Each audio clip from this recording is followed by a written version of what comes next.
कहाँ से शुरू करेंगे आज? Lens formula and sign convention से, ठीक है। साइन कन्वेंशन अपन को ऑलरेडी मालूम है, ठीक है।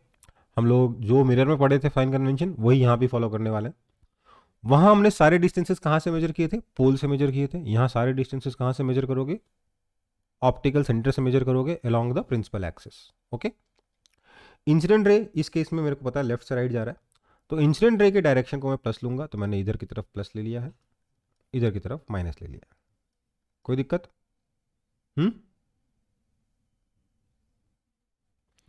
इसमें मेरा पोजीशन ऑफ ऑब्जेक्ट कितना हो जाएगा इस कन्वेंशन के हिसाब से? यू कितना हो जाएगा, कोई बताएगा मेरे को? ये डिस्टेंस अगर x है तो u कितना होगा? ऑब्जेक्ट की डिस्टेंस कितनी है बताइए? -x। v कितना होगा फटाफट बोलते जाइए? +y, okay. और f कितना होगा? यहां पे एक कंफ्यूजन है sir. f sir position of f2 लूं कि पोजीशन ऑफ f1 लूं? तो जवाब क्या है? f2 की पोजीशन लेनी है, ठीक है बेटा। f कितना है? +z, ध्यान रखना इस चीज को, ठीक है। फोकल लेंथ या जब आप पोजीशन ऑफ फोकस लिख रहे हो तो कौन सा फोकस लिखोगे? प्रिंसिपल फोकस या सेकंड फोकस, ओके बेटा। कोई दिक्कत? तो ये सबसे बेसिक चीज हो गई। अब मुझे लेंस फॉर्मूला बताना है, मेरे को इन u v और f में रिलेशन बताना है। मुझे पता है ऑब्जेक्ट अगर यहाँ है तो रे ट्रेसिंग करके मैं बता सकता हूँ इमेज यहाँ बनेगी, बियॉन्ड टू f2 बनेगी, सब कुछ बढ़िया है। बट एग्जैक्टली कितना डिस्टेंस से बनेगा ये सब मुझे अभी बताना है, ठीक है बेटा, अभी निकालना है। फॉर्मूला आप लोगों ने सबने क्लास 10 से पढ़ा हुआ है ना? याद है?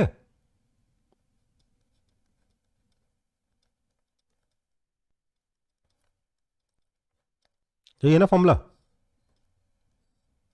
बोलो, यही फॉर्मूला है ना भाई? क्या आवाज? सो मैं इस फॉर्मूले को ड्राइव करने वाला हूं। मिरर फॉर्मूले में क्या था? 1/v + 1/u = 1/f, और लेंस फॉर्मूले में क्या है? 1/v - 1/u = 1/f, ठीक है। मैं इस फॉर्मूले को अभी ड्राइव करूंगा, देखते हैं।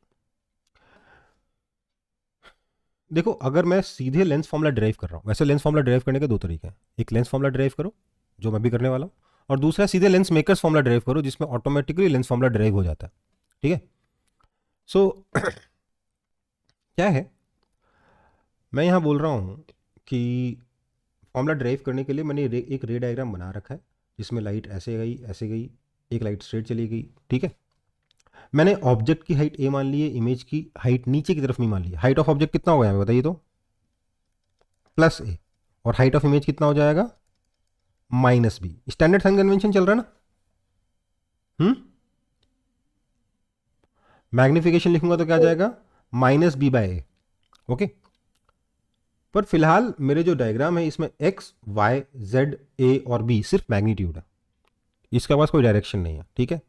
ये u, v, f, ho और hi ये इनके पास डायरेक्शन है, प्लस माइनस का साइन है, ठीक है। ओके बेटा, आगे बढ़ते हैं।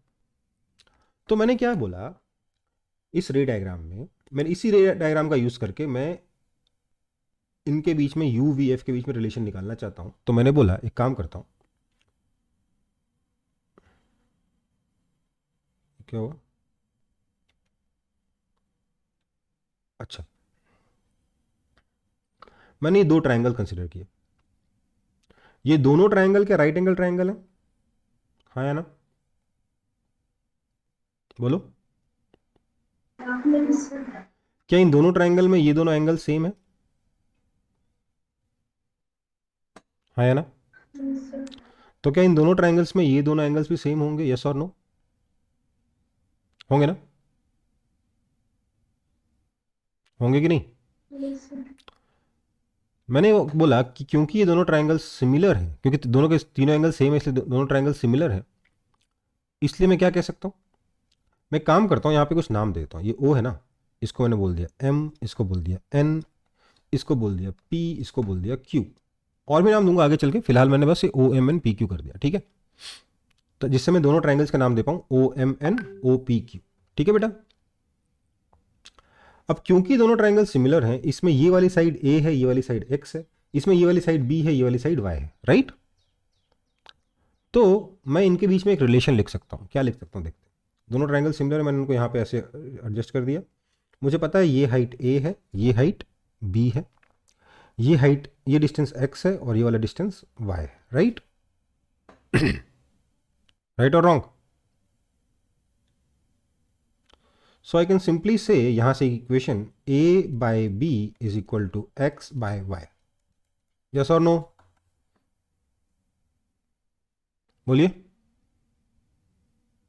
Yes, sir. Because this triangle and this triangle, ये जो बड़ा वाला ट्राइंगल है, they are similar, right. Okay, आगे क्या करेंगे? Let me consider these two triangles. These two triangles are also similar, क्योंकि दो एंगल्स राइट एंगल हो गए, ये वाला एंगल बराबर हो गया, तो मतलब ये वाला एंगल और ये वाला एंगल भी बराबर होगा, राइट। तो दोनों ट्राइंगल्स फिर से क्या हो गए? सिमिलर हो गए, है ना। इसमें भी ये वाली हाइट a है, ये वाली हाइट b है ही।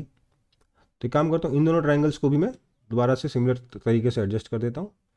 ये कितना है a, ये कितना है, ध्यान दीजिएगा, ये z है ना। ये b है और ये ट्राइंगल ये वाला था ना। चाहो तो बना देता हूँ यहाँ पे, ये p था, ये q था और ये f2 था, राइट। और इस ट्राइंगल में नाम नहीं दिया मैंने, तो इस काम करता हूँ, ये तो है, वो है ही है, इसका नाम मैं r दे देता हूँ। तो ये वाला ट्राइंगल क्या था? o r और f2, है ना। कोई दिक्कत?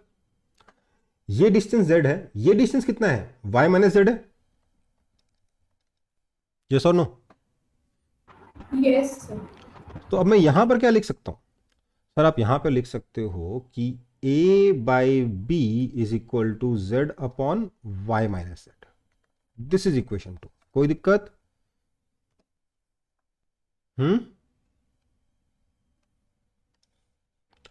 Now on comparing 1 and 2, what will I get? दोनों का LHS a बाई बी है, RHS अलग अलग है, तो I will get x by y is equal to z upon y minus z. मजा नहीं आ रहा ना? एक काम करते हैं, रेसिप्रोकल ले लेते हैं दोनों तरफ। तो y by x is equal to y by z minus 1। कोई दिक्कत?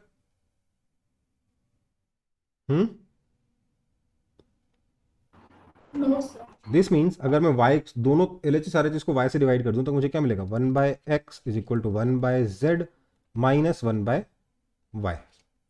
अब दिख रहा है ना कुछ कुछ फॉर्मूला बनता हुआ, हाँ या ना? दिस मीन्स x कितना है? अच्छा ये तो यहां लिखा ही नहीं है। u कितना है? Minus x. v कितना है?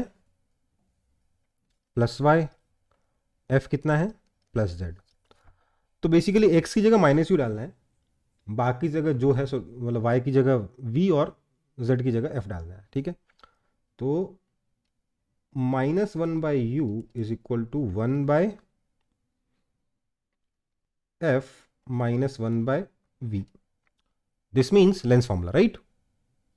1 by v minus 1 by u equal 1 by f, right. बन गया कि नहीं बन गया फॉर्मूला? सिर्फ दो सिमिलर ट्राइंगल्स का खेल है, दो मतलब दो पेयर ऑफ सिमिलर ट्राइंगल्स का खेल है। एक ये वाला विथ ये वाला और एक ये वाला विथ ये वाला, है ना। समझ में आई बात?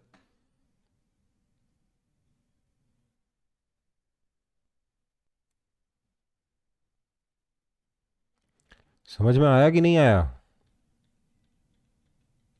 Yes, sir. Yes, sir. मैंने कुछ नहीं किया है, मैंने यहां पर ये वाला जो ट्राइंगल बन रहा है ना, ये वाला ट्राइंगल, इसको इसकी सिमिलरिटी से ये वाली इक्वेशन बना ली। इस छोटे वाले ट्राइंगल की सिमिलरिटी इस छोटे वाले ट्राइंगल से लगा दी, तो ये वाली इक्वेशन बन गई। इसके बाद बस दोनों को कंपेयर किया, फटाफट एक्स वाई जेड की वैल्यू डाली, फॉर्मूला बन गया, है ना।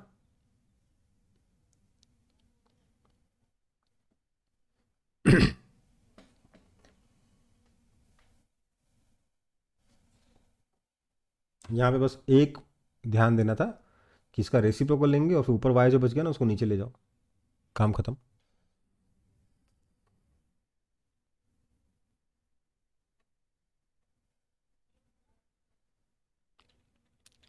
कोई तकलीफ किसी को?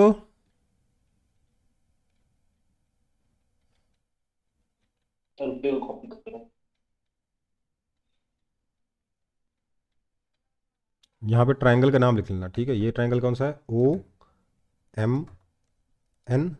ये ट्राइंगल कौन सा है? ये हो गया आपका ओ पी क्यू, राइट। यहाँ मैंने ऑलरेडी लिख रखा ट्राइंगल का नाम।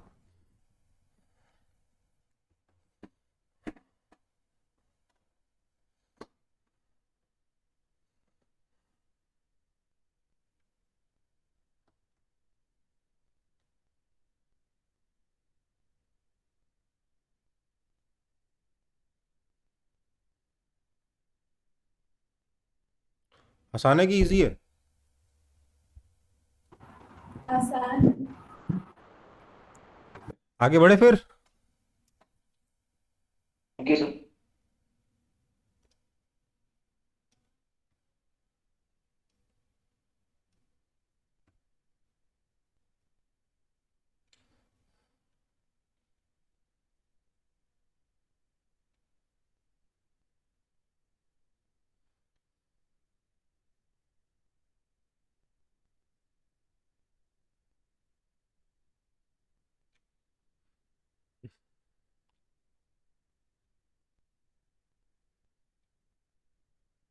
ये डेरिवेशन क्लास 10th में भी कराया जा सकता था ना?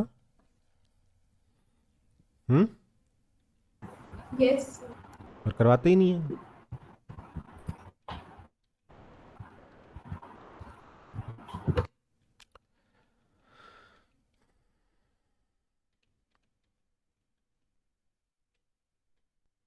सर, हो गया। हो गया, ठीक। अगला लेंस मेकर्स फॉर्मूला। बेसिकली जिसको लेंस बनाना है उसको तो आपने बोल दिया कि भैया मेरे को इतने फोकल लेंथ का लेंस बना के दे दो, right.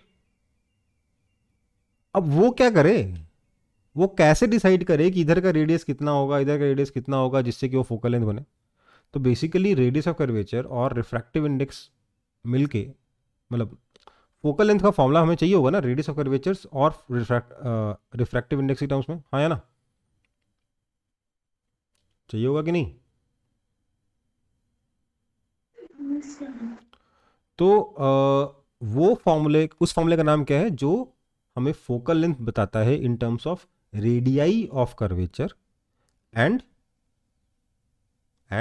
Refractive index of the lens, ठीक है।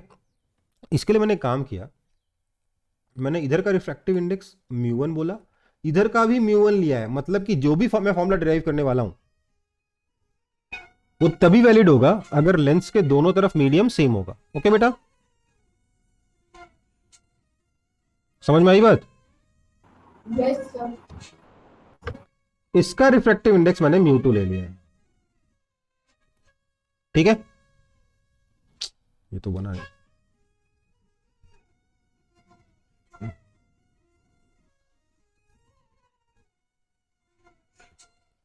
इसका रिफ्रैक्टिव इंडेक्स मैंने म्यू2 ले लिया, ठीक है बेटा। अब मैं क्या करने वाला हूं, मैं यहां पर एक ऑब्जेक्ट रखूंगा, ठीक है, जो कि यहां से x डिस्टेंस पर है। यहां का रेडियस ऑफ कर्वेचर आपको दे रखा है लेट से, ध्यान दीजिएगा बेटा, यहां का रेडियस ऑफ कर्वेचर लेट से x दे रखा है, यहां का रेडियस ऑफ कर्वेचर y दे रखा है। तो यहां से जब लाइट आएगी तो ये पहला सरफेस आएगा ना, है ना? हाँ या ना, बोलो। यस। तो इस पहले सरफेस का radius of curvature with sign convention में r1 क्या बोलूंगा?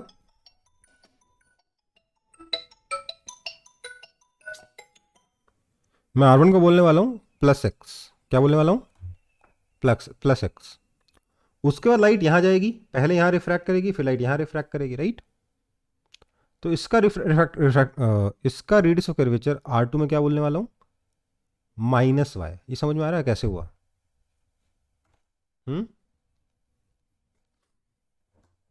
बोलो। Yes, sir. एक्स तो उस साइड होगा हाँ, सर, एक्स तो उस साइड होगा ना। बेसिकली हम क्या बता रहे हैं, पोजीशन ऑफ सेंटर बता रहे हैं। लाइट इधर से इधर जा रही है ना, तो पहले सरफेस का position of centre positive side है, दूसरे सरफेस का position of centre negative side है, हाँ या ना। सर लेकिन एक्स तो आप इस साइड बना है। एक्स इस सरफेस का रेडियस ऑफ कर्वेचर है, तो सेंटर तो यहाँ है ना। सर ऑब्जेक्ट का डिस्टेंस तो आप एक्स लिया है ना। अच्छा ओके, इधर एक्स लिख दिया क्या मैंने इधर भी एक्स लिख दिया ना, इसलिए गड़बड़ होगी, सॉरी। तो एक काम करता हूँ, एक्स का यूज़ नहीं करता हूँ, यहाँ पे क्या यूज़ करूँ, पी की यूज़ कर लूँ। तो r one will be equal to plus p and r two will be equal to minus q. कोई दिक्कत?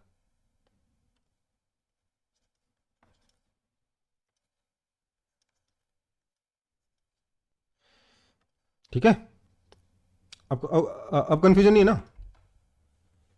No sir. ओके, तो क्या होगा, लाइट कितनी बार रिफ्रैक्ट होगी, 2 बार रिफ्रैक्ट होगी। एक बार यहाँ रिफ्रैक्ट होगी, फिर यहाँ आई, फिर यहाँ फिर से रिफ्रैक्ट हुई और यहाँ पे इमेज बन गया, है ना। ऐसा ही कुछ हुआ ना। काम करता हूँ, येलो कलर से बनाता हूँ ताकि कुछ दिखे। तो लाइट यहाँ से आई, यहाँ पे कलर थोड़ा सा अंदर से जा रही तो कलर थोड़ा कम नजर आएगा आपको, फिर से बाहर आ गई। हालांकि कलर चेंज होता है क्या लाइट का जब रिफ्रैक्ट होती है, तो नहीं होती, क्योंकि नहीं होता, क्योंकि कलर किस पे डिपेंड करता है, फ्रीक्वेंसी पे डिपेंड करता है। और फ्रीक्वेंसी रिफ्रैक्शन पे चेंज नहीं होती। ठीक है, समझ में आ गई बात।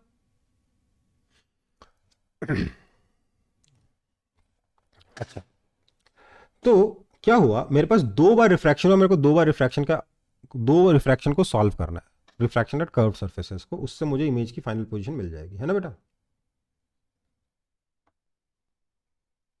क्या हुआ, इसको मैंने बोल दिया O, इसको मैंने बोल दिया I1, इसको बोल दिया है I which is same as I2, right. कोई दिक्कत?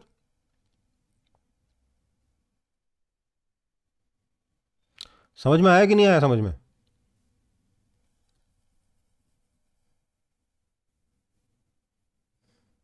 हम्म, सर फिर से So फिर से वीडियो मैंने बोला ये ऑब्जेक्ट है, ये लाइट यहाँ आई, रिफ्रैक्ट होके यहाँ जा रही थी, तो यहाँ फर्स्ट इमेज बनी है फर्स्ट सरफेस के द्वारा। फिर लाइट आगे जा रही थी, वापस से रिफ्रैक्ट होके यहाँ मीट कर गई, तो ये फाइनल इमेज बनी। इसको आप या तो आई बोल दो या सेकंड इमेज I2 बोल दो, बात एक ही है, राइट, है ना। Yes, sir. ओके, तो अब मेरी इक्वेशन देखिएगा, मैं इक्वेशन सीधे यूवी में लिखूंगा, एक्स वाई यूज ही नहीं करूंगा। एक्स मैंने वहाँ बेकार में लिख दिया, एक्स की जरूरत नहीं मेरे को, हटा दूं, हटा दिया। फर्स्ट रिफ्रैक्शन,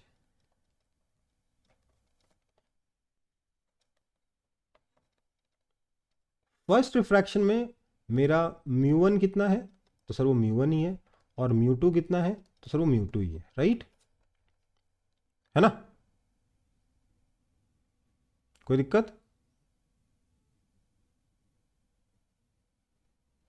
तो मैं क्या लिखूंगा, μ2 बाय I1 की पोजीशन मैंने बोल दिया V1। कोई दिक्कत?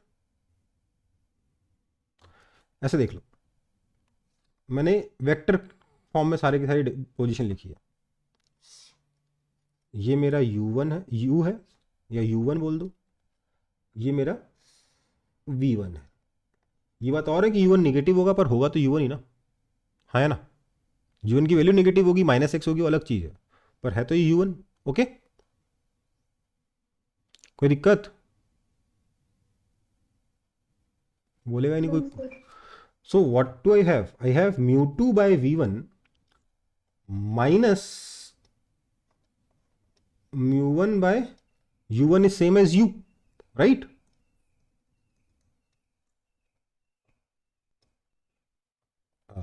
U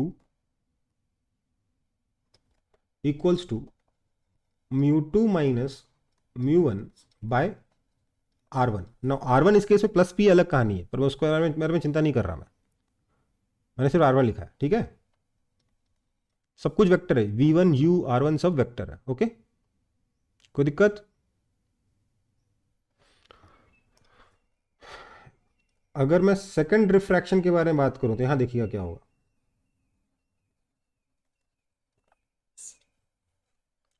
सेकंड रिफ्रैक्शन में मेरी इंसिडेंट लाइट यहां पर है, तो मेरा म्यू 1 कितना हो जाएगा फॉर्मूले में, वो म्यू 2 हो जाएगा। और रिफ्रैक्टेड लाइट यहां पर है, तो म्यू 2 कितना हो जाएगा, वो म्यू 1 हो जाएगा। कोई दिक्कत? बहुत कंफ्यूजन हो गया ना, सब कुछ म्यू 2 म्यू 1 करके। इसीलिए डेरिवेशन अगर कभी स्कूल के एग्जाम में आए तो आप यहाँ पे म्यू 1 नहीं लिखोगे, क्या लिखोगे, क्या लिखोगे, N1 लिख दो और यहाँ पर N2 लिख दो। ठीक है, कोई दिक्कत? N1 लिख दिया। हाँ, N2 लिखने से क्या होगा, म्यू 1 को मैं यहाँ पे क्या लिखूंगा, N1 होगा ना सर? हाँ सॉरी, ये N1 होगा, सॉरी। म्यू 1 को क्या लिख दूंगा मैं, N1 लिख दूंगा। म्यू 2 को क्या लिख दूंगा, N2 लिख दूंगा। तो यहाँ क्या बन जाएगा मेरा, म्यू 2 की जगह मैं N2 लिख देता हूँ, म्यू 1 की जगह N1 लिख देता हूँ। यहाँ भी N2 माइनस N1। ओके, कोई दिक्कत? अब बेटर लग रहा है ना फॉर्मूला? और अब मैं यहाँ पर, क्योंकि mu 1 is equal to mu 2, mu 2 is equal to mu 1 लिखना मुझे अच्छा नहीं लग रहा था, इसलिए मैंने म्यू 1 क्या लिखा यहाँ पे, N2 है, और म्यू 2 कितना है, N1 है। समझ में आ रहा है कुछ? Yes sir. अब मैं अगर फॉर्मूला लगाता हूं तो क्या लिखूंगा, म्यू 2 बाई वी। वी कितना है, V1 है, सॉरी V2 है, राइट? या ये सिंपली V है ना, this V is equal to V2, right? So what do I have as formula, I have mu 2 by v. Mu 2 कितना है, म्यू 2 है N1, so I have N1 by v minus mu 2 by v minus mu 1 by u. Mu 1 कितना है, N2, N2 bye U। Second surface के लिए U कितना है, ये I1 ऑब्जेक्ट है ना सेकेंड सरफेस के लिए, बताओ। Yes, sir. सो I1 कितनी दूरी पर, V1 डिस्टेंस पर ही है, सो N2 बाय V1 हो जाएगा, राइट? ये क्यों हुआ, as U2 is equal to V1, right? क्योंकि लेंस हमारा थिन है ना। So mu 2 by v minus mu 1 by u is equal to mu 2 minus mu 1। Mu 2 कितना, N1 माइनस म्यू 1 कितना, N2 अपॉन R। R कितना, R2। Now R2 इस case में negative है, कोई दिक्कत नहीं, ठीक है? समझ में आई बात? अब मैं आपको एक चीज सिखाता हूं, इतना ध्यान रखिए, आपको कौन सी पोजीशन नहीं चाहिए, मेरे को इसकी पोजीशन नहीं चाहिए, मतलब मुझे V1 से मतलब नहीं है, मुझे रिलेशन U और V के बीच में चाहिए, है ना? हाँ या ना? तो मुझे V1 को एलिमिनेट करना है। यहां है N2 बाई V1, यहां है माइनस N2 बाई V1, इससे बड़े क्या हो सकता है, 1+2 ऐड कर दो, कहानी खत्म। जैसे ही मैंने 1+2 ऐड किया, मुझे क्या मिला, N1 by v minus N1 by u, क्योंकि V1 कैंसिल हो गया, is equal to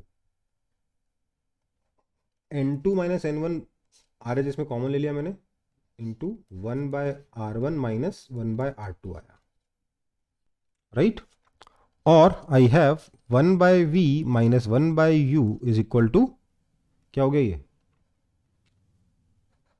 N2 by N1 minus 1 into 1 by R1 minus 1 by R2।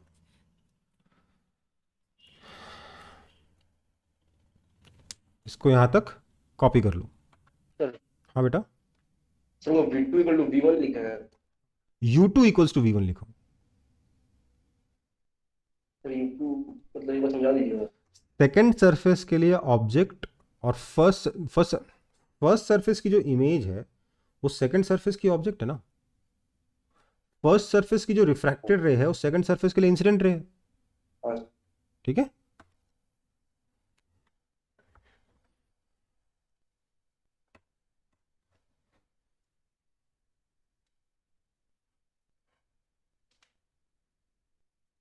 Sir diagram में यूट्यूब किधर है? बेटा यही U2 है,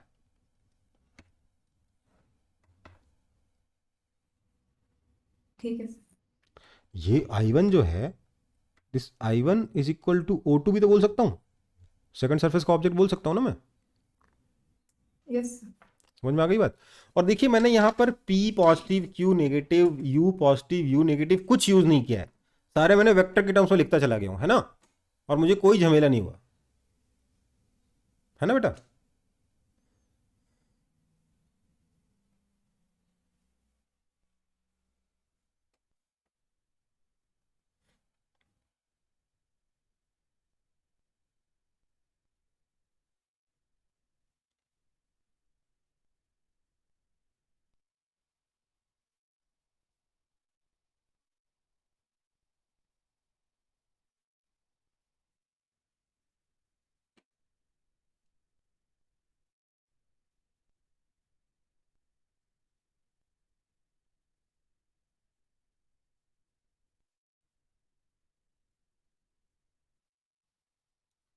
कॉपी हो गया। Yes sir. आगे बढ़े, यस सर। हो गया। चलो फिर, तो हमारे पास फॉर्मूला क्या बना था अभी तक, क्या क्या लास्ट बनी थी हमारे पास, 1/v minus 1/u is equal to क्या आया था, म्यू2 by, sir N2/N1 sorry minus N2/N1, sorry N2/N1 है ना,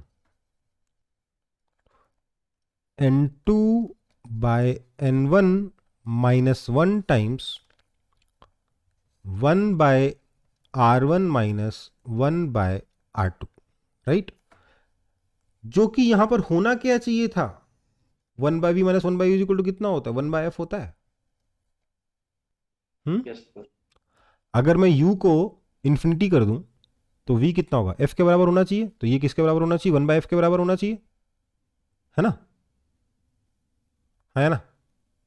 यस सर। तो आप देख सकते हो, मैं अगर वो ये फॉर्मूला ड्राइव करने के बाद मैं बोल दूं if u is equal to infinity, v is equal to f, so 1/f is equal to this करके ये मेरा 1/f डिराइव हो जाएगा, और इसकी जगह मैं 1/f डाल दूंगा तो मेरा मिरर लेंस फॉर्मूला भी डिराइव हो जाएगा, है ना,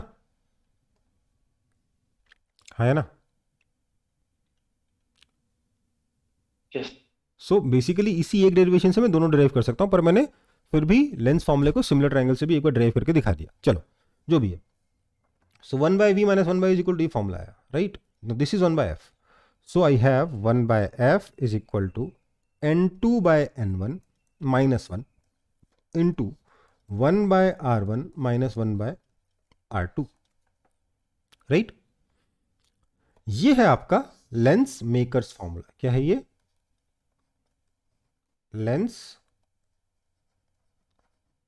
मेकर्स फॉर्मूला। इसमें ध्यान रखिएगा, आपका चाहे लेंस फॉर्मूला हो, चाहे आपका लेंस फॉर्मूला हो, चाहे लेंस मेकर्स फॉर्मूला है, ये तभी तक वैलिड है जब तक लेंस के दोनों तरफ सेम मीडियम है।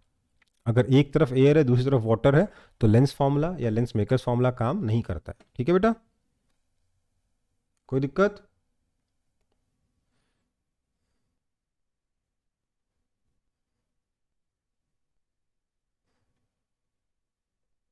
No, sir.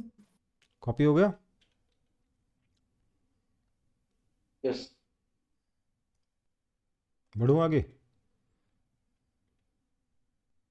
यस जो तो अपन ने डिराइव कर ही लिया। लेंस मेकर्स फॉर्मूले का एक बार थोड़ा सा एनालिसिस देख लेते हैं। क्या है हमारे पास, we have the formula 1/f is equal to N2/N1 minus 1 into 1/R1 minus 1/R2। अगर आप ध्यान दें तो what is this term, this is basically refractive index of lens with respect to surroundings, yes और नो। अगर surrounding में air है तो N1 1 हो जाएगा, सिंपली ये क्या हो जाएगा N-1, है ना, बोलो। Yes, sir. तो इफ, इसका मतलब क्या है, इसको मैंने फर्स्ट टर्म बोल दिया, इसको क्या बोल दिया मैंने, फर्स्ट टर्म. नाउ if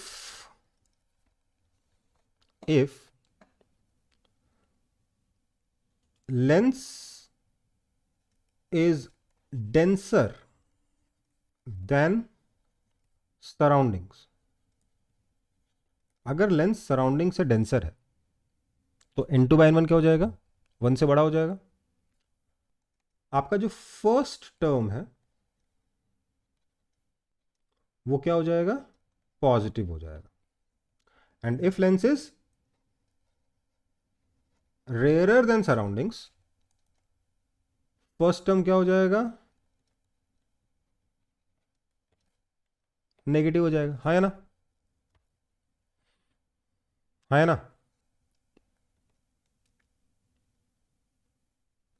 समझ में आई बात. Yes sir. इसको मैंने बोल दिया है second term, 1/r1 minus 1/r2 को, ये क्या हो गया मेरा सेकंड टर्म.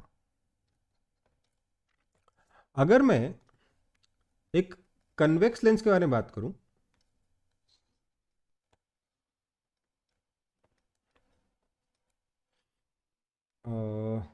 तो लाइट लेट से इधर से इधर जा रही है, ठीक है, तो इसका रेडियस ऑफ कर्वेचर R1 क्या हो जाएगा, पॉजिटिव, और इसका रेडियस ऑफ कर्वेचर R2 क्या हो जाएगा, नेगेटिव, है ना, बोलो बोलो. सो 1/r1 पॉजिटिव हो जाएगा, 1/r2 नेगेटिव हो जाएगा. Positive minus negative will be positive, right. This means आपका जो सेकंड टर्म है वो क्या है, वो पॉजिटिव हो जाएगा, है ना. वहीं अगर मैं कनकेव लेंस के बारे में बात करूं, तो कनकेव लेंस में क्या होगा, लाइट लेट से इधर से आ रही है, तो फर्स्ट सरफेस का सेंटर इधर है, मतलब R1 नेगेटिव है, R2 पॉजिटिव है, क्योंकि इसका सेंटर राइट में है और राइट साइड में हम लोग प्लस ले रहे हैं. तो मतलब क्या हो गया, ये नेगेटिव है माइनस पॉजिटिव, ठीक है, होगा सेकंड टर्म क्या हो जाएगा,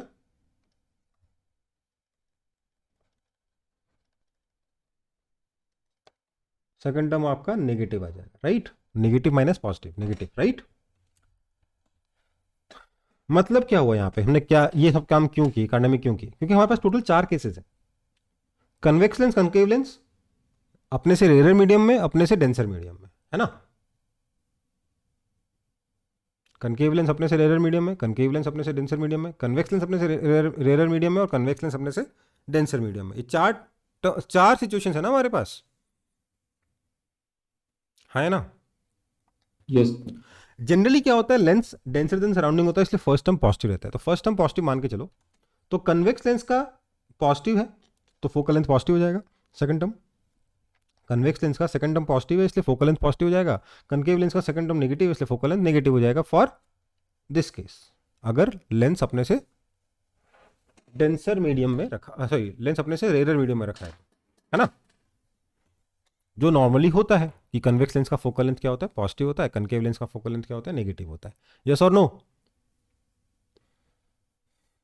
यस सर.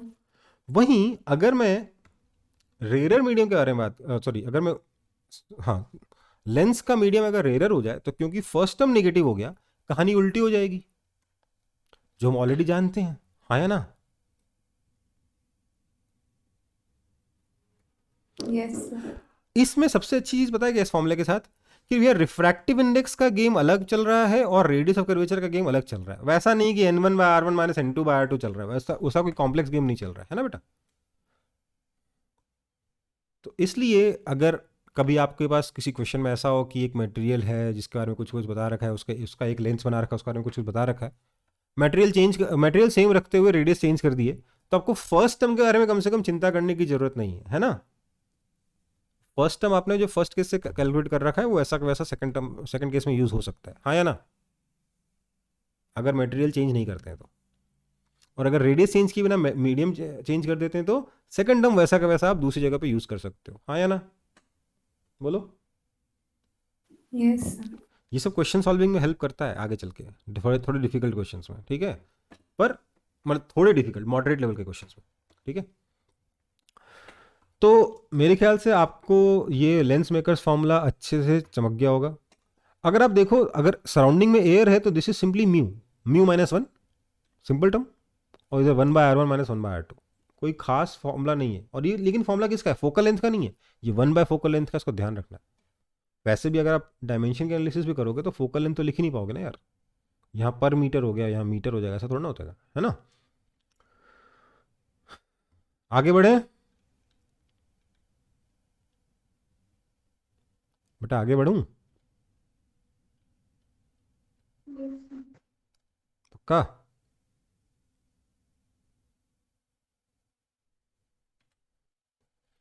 चलो फिर अगला है हमारा ट्रांसवर्स मैग्निफिकेशन। क्या है transverse magnification? Basically transverse magnification का मतलब क्या है, हम लोग निकालने वाले हैं magnification is equal to height of image upon height of object. इस डायग्राम में ये कितना है, दिस इज बेसिकली -b/a, है ना। ट्रांसवर्स मैग्निफिकेशन या फिर लैटरल मैग्निफिकेशन एक ही बात है, ठीक है बेटा। कोई दिक्कत है इसमें?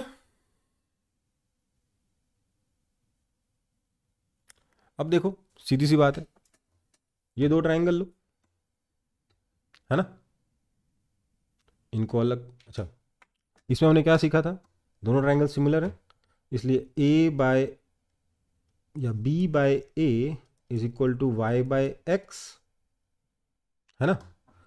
This means -b by a is equal to -y by x, that is equal to minus of y कितना है तो v है, और x कितना है तो -u है। So this means magnification is equal to height of image by height of object is equal to simply v by u। Mirror में क्या था -v/u, यहाँ क्या है v/u। ये हम ऑलरेडी लास्ट क्लास में फॉर्मूला देख चुके थे, अभी डेरिवेशन हो गया। सिंपली ये इन दोनों ट्राइंगल्स का सिमिलरिटी देखना। देखो इन दो ट्राइंगल्स की सिमिलरिटी मैग्निफिकेशन के लिए भी काम आ गई, और इन दोनों ट्राइंगल्स की सिमिलरिटी के साथ अगर मैं इसकी और इस ट्राइंगल की सिमिलरिटी यूज कर लूँ तो मेरा लेंस फॉर्मूला ड्राइव हो जाता है। समझ में आ गई बात? ईजी की डिफिकल्ट है?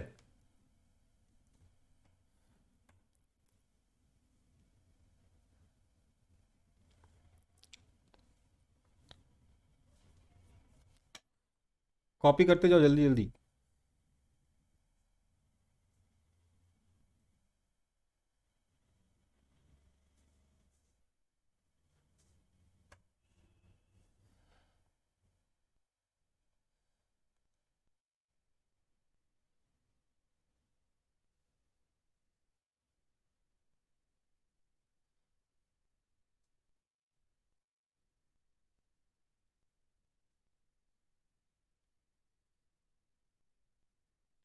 तो ट्रांसवर्स मैग्निफिकेशन समझ में आ गया सब लोगों को?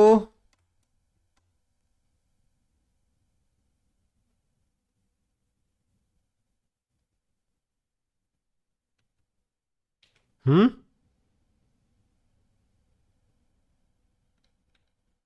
Yes, sir. आगे बढ़ते हैं। तो अब हम लोग कुछ एग्जांपल्स करेंगे जो हमने ऑलरेडी पढ़ रखा है उन पर। पढ़ने में आ रहा है?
हुआ?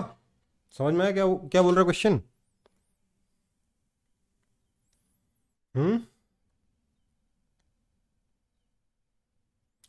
बोल रहा है कि एक पॉइंट ऑब्जेक्ट है जो कि प्रिंसिपल एक्सिस पे रखा हुआ है एक थिन लेंस के, जिसके कर्व्ड बाउंड्रीज जो है वो पैरेलल हैं, मतलब कि सेम रेडियस ऑफ कर्वेचर है। ठीक है बेटा, discuss about position of the image formed. Okay, क्या बोलेंगे? देखो सर, यहाँ पे आपका R1 और R2 इक्वल हो गया, तो इसलिए अगर आप 1/f निकालोगे तो that will be equal to first term into 1/R1 minus 1/R2. This second term will become 0. This means focal length will be equal to infinity. That is basically क्या है? ये parallel glass slab है ना? ठीक है, सो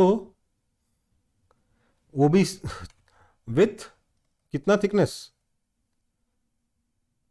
0 thickness, क्योंकि thin दे रखा है, राइट? इसलिए शिफ्ट भी नहीं 0 कंसिडर करोगे, therefore v is equal to u। है ना?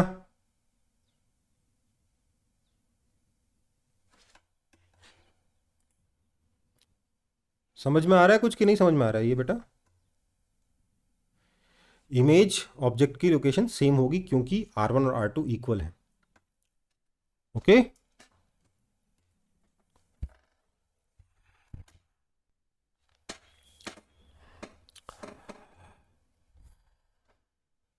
अगले क्वेश्चन पे आते हैं फिर।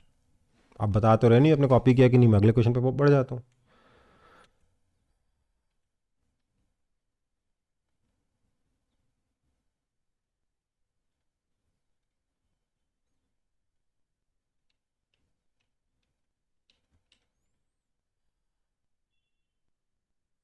आपको बताना है कि ये वाला जो फैक्टर है ना, ये इस चीज़ पे डिपेंड नहीं करता कि लाइट लेफ्ट से राइट जा रही है कि राइट से लेफ्ट आ रही है। ठीक है, देखो भैया समझो, मान लो मेरे पास ये लेंस है, इसका रेडियस ऑफ कर्वेचर है a, इसका रेडियस है b। लाइट अगर लेफ्ट से राइट आ रही है, मैं क्या बोलूँगा? R1 कितना है? प्लस ए। R2 कितना है? Minus b. लेकिन अगर लाइट लेफ्ट राइट से लेफ्ट जा रही होगी तो पहले ये वाला सरफेस आया, तो मैं क्या बोलूँगा? R1 is equal to plus B और R2 is equal to minus A. हाँ या ना? सो यहाँ पर मेरा 1/R1 माइनस 1/R2 हो जाएगा 1/A प्लस 1/B, और यहाँ पे मेरा 1/R1 प्लस 1/R2 हो जाएगा, सॉरी माइनस 1/R2 हो जाएगा 1/B प्लस 1/A। तो दोनों ही केस में ये इक्वल आए हैं, मतलब फोकल लेंथ लाइट लेफ्ट से राइट जाए चाहे राइट से लेफ्ट आए, फोकल लेंथ सेम रहने वाला है। दोनों तरफ का फोकल लेंथ सेम होता है, ये हमने अभी अभी प्रूव कर दिया है। बहुत ही इंपॉर्टेंट चीज़ थी ना ये। दोनों तरफ से फोकल लेंथ सेम ले सकते हैं कि नहीं ले सकते? बिल्कुल ले सकते हैं, अभी अभी प्रूफ हो चुका है। ठीक है बेटा, Yes, sir.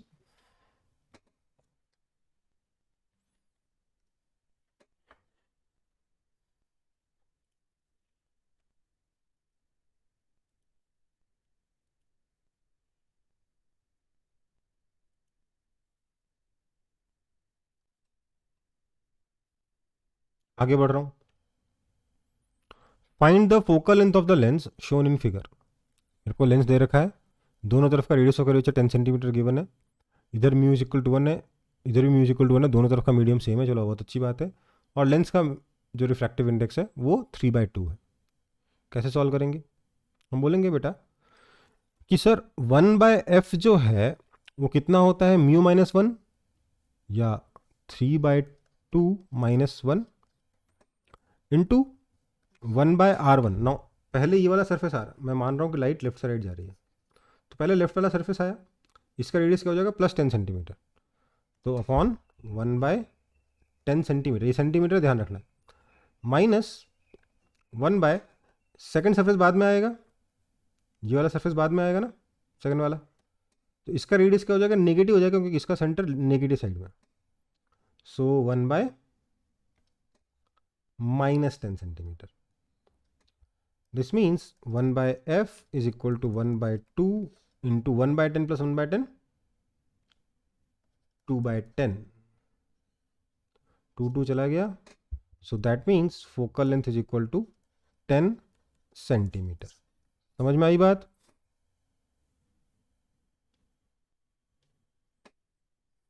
Yes, sir.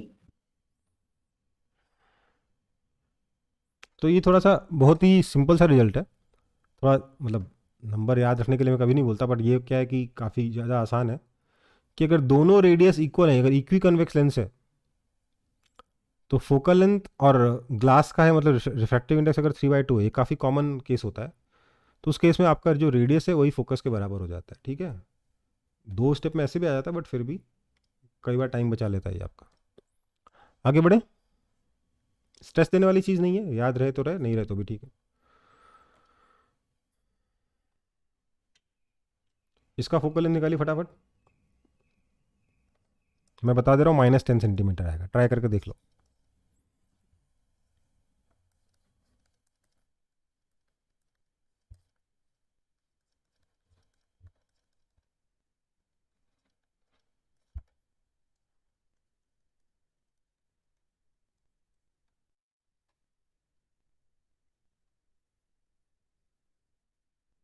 हो गया.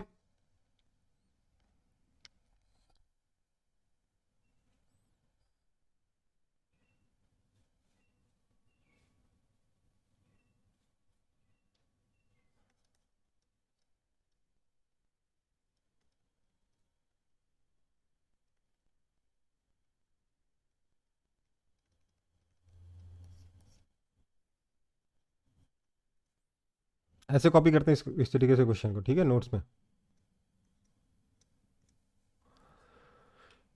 हो गया sir. Find the focal length of lens shown in figure.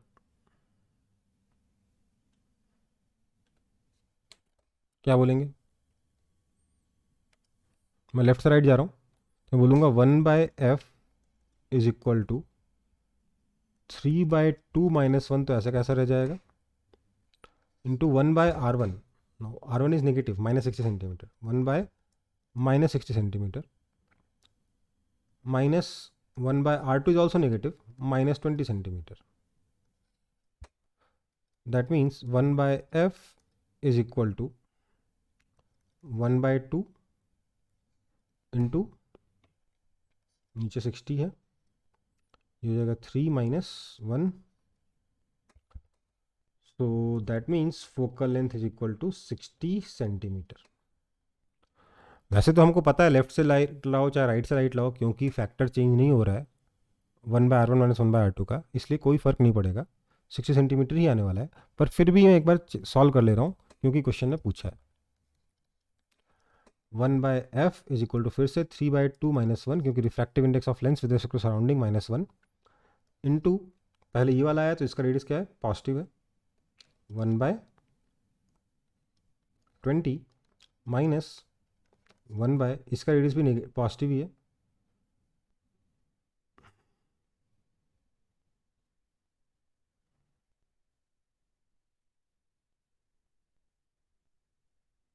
$60. Okay, सो देखो सेम टू सेम आंसर आ जाएगा, क्योंकि एक्सप्रेशन सेम टू सेम बना है, तो फोकल लेंथ आ जाएगा आपका 60 सेंटीमीटर. ठीक है, कोई दिक्कत है इसमें?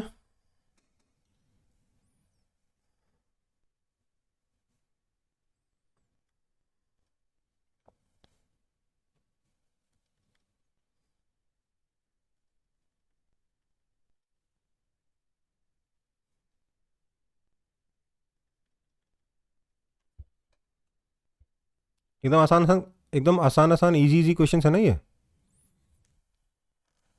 Yes sir. चलो आगे बढ़ते हैं. Focal length of a thin lens in air is 10 centimeter. Now medium on one side of the lens is replaced by a medium of refractive index 2. The radius of curvature of surface of lens in contact with the medium is 20 centimeter. Find the new focal length. समझ में आया?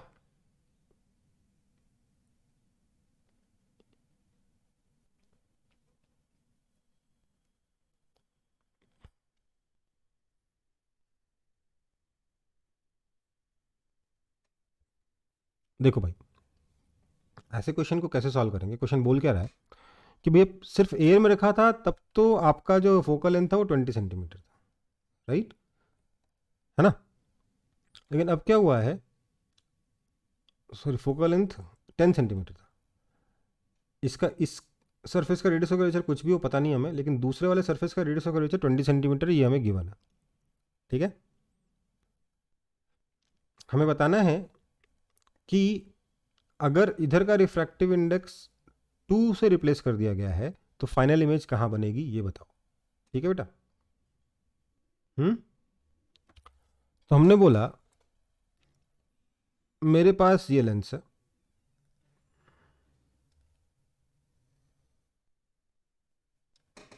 जिसका focal length 10 centimetre मुझे given है।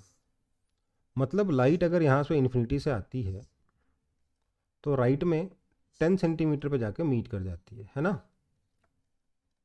यही है ना? Yes, sir. Okay, ये मैं सिर्फ आपको समझाने के लिए बता रहा था, इसलिए इसको मिटा दे रहा हूँ। बेसिकली यहाँ पर अगर दोनों तरफ रिफ्रैक्टिव इंडेक्स लेंस के अलग अलग हो जाए, इधर अभी भी रिफ्रैक्टिव इंडेक्स इतना है, इधर का रिफ्रैक्टिव इंडेक्स अभी भी 1 है, इधर का 2 हो गया, तो लेंस फॉर्मूला तो काम करेगा नहीं। करेगा क्या? नहीं करेगा। No, sir. तो हमें यहाँ पे कुछ और करना होगा। यहाँ पे फोकल लेंथ का मतलब यही है कि अब अगर ऑब्जेक्ट इन्फिनिटी पे रखा हुआ है तो फाइनल इमेज कहाँ बनेगी ये बताओ, ठीक है? कोई दिक्कत? तो बेसिकली यहाँ पर समझने वाली बात ये है कि this situation is quite similar to, रुको एक सेकंड, कि एक लेंस है और लेंस के राइट में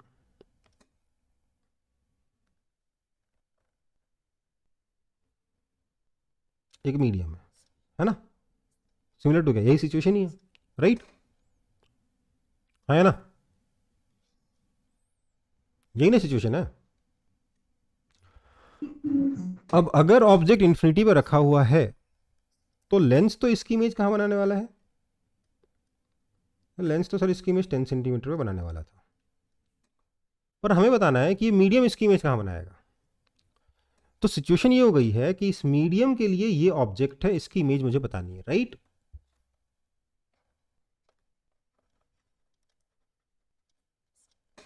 मीडियम के लिए क्या हो गया, मान लो यहां पे एक बहुत ही जरा सा छोटा सा एकदम पतला सा लेयर है एयर का, उससे तो कोई फर्क पड़ेगा नहीं क्योंकि उसके दोनों सरफेसेस सेम रेडियस के हैं, तो उससे कोई फर्क पड़ने वाला है नहीं बेटा, है ना?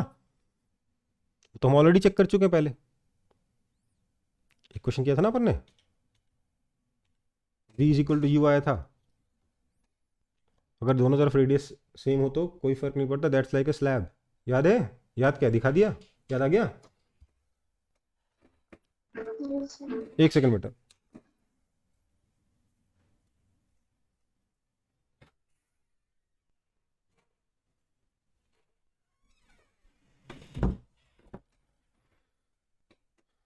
तो यहां पर भी क्या है सिचुएशन, जो मेरा क्वेश्चन है उसमें मैंने बोला this situation is like lens, एक पतला सा लेयर एयर का, उसके बाद मीडियम, कोई फर्क नहीं पड़ने वाला, है ना?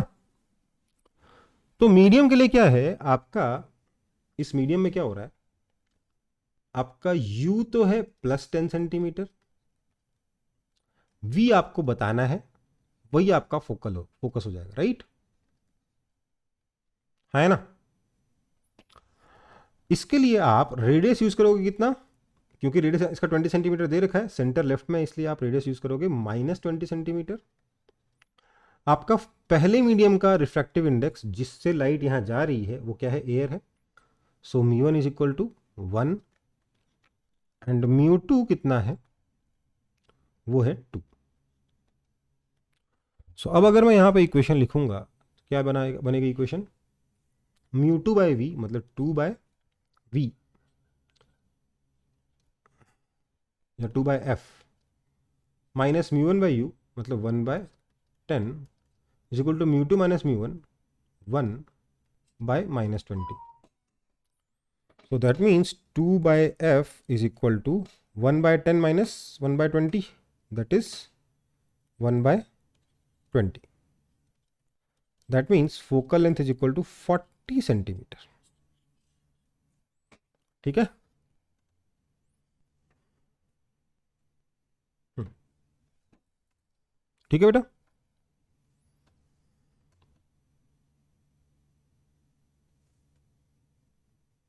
सर म्यू1 और म्यू2 कैसे लिए बता दीजिए।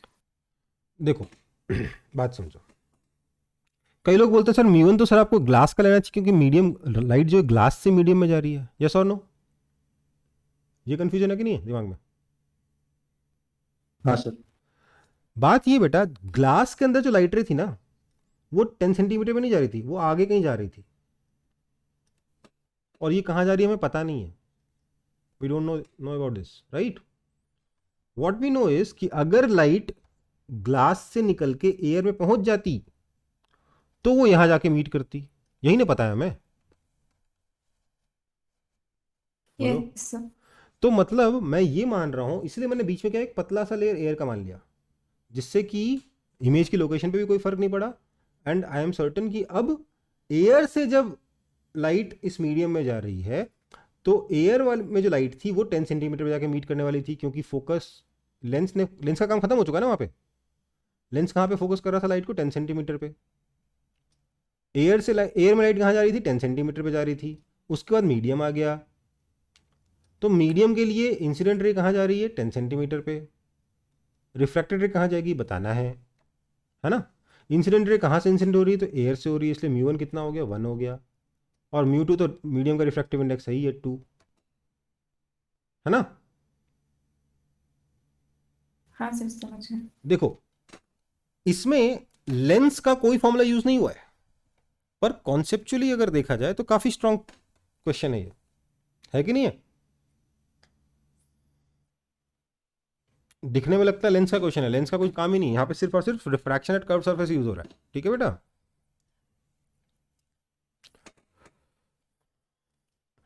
आगे बढ़ूं?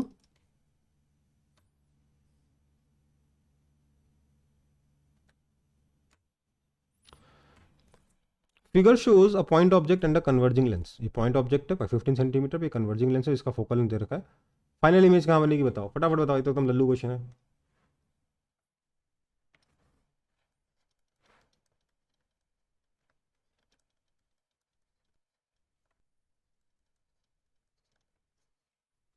क्या लगाएंगे? 1/v plus 1/u? नहीं, लेंस है सर, माइनस लगाइए। 1/v minus 1/-15 is equal to 1/10. That means 1/v is equal to 1/10 minus 1/15. That is equal to नीचे 30, 3 minus 2. That means v is equal to 30 centimetre. ठीक है, मतलब इमेज कहाँ बनेगी? यहाँ कहीं पे बनेगी, यहाँ से 30 सेंटीमीटर की डिस्टेंस पे। ठीक है बेटा,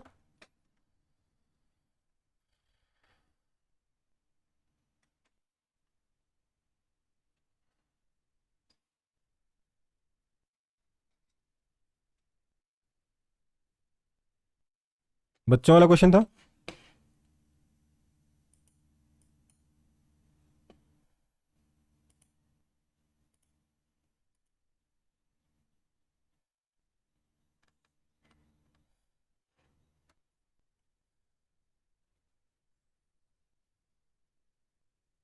हो गया सर।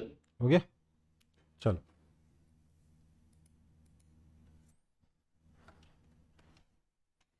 देखो पीछे ये एक बार।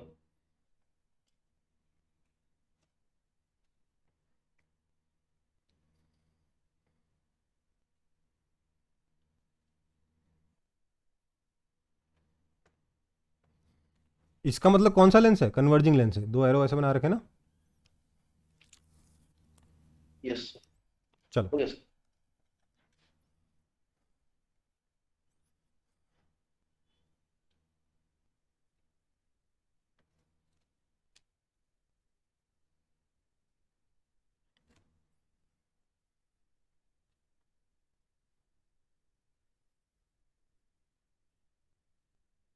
ये मानना है कि ये ओ का डिस्टेंस 15 सेंटीमीटर है, थोड़ा सा एरो शिफ्ट हो गया है, ठीक है, उसमें कंफ्यूज नहीं होना है।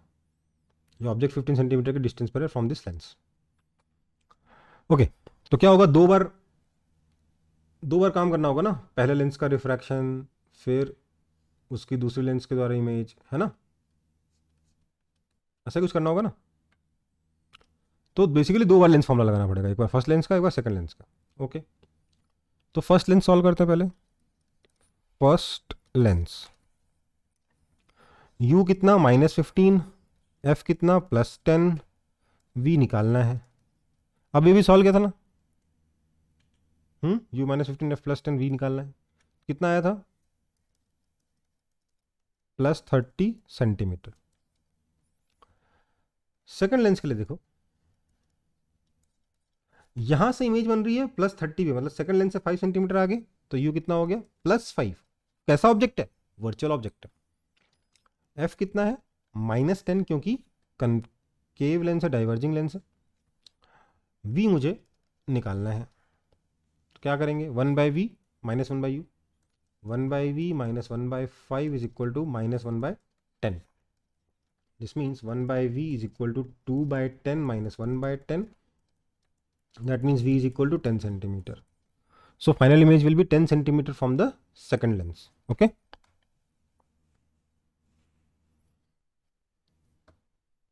समझ में आया? ये एक्चुअली यहीं जाके मीट करने वाला था 5 सेंटीमीटर पे, और मीट कहाँ किया? 10 सेंटीमीटर पे, है ना।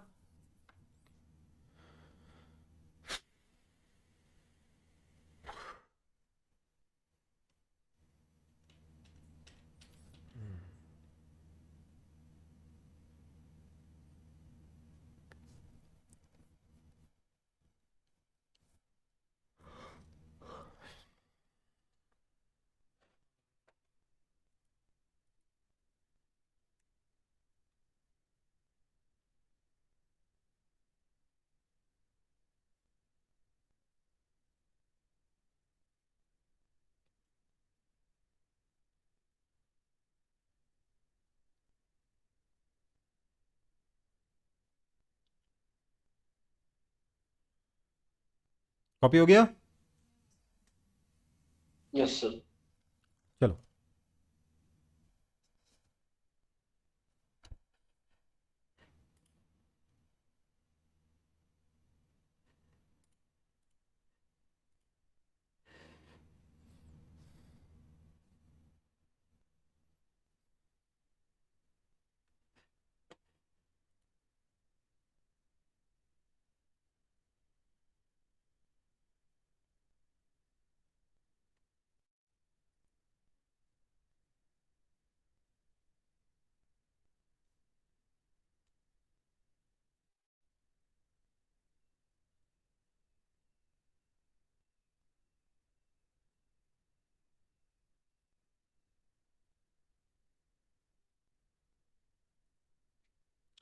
हो गया?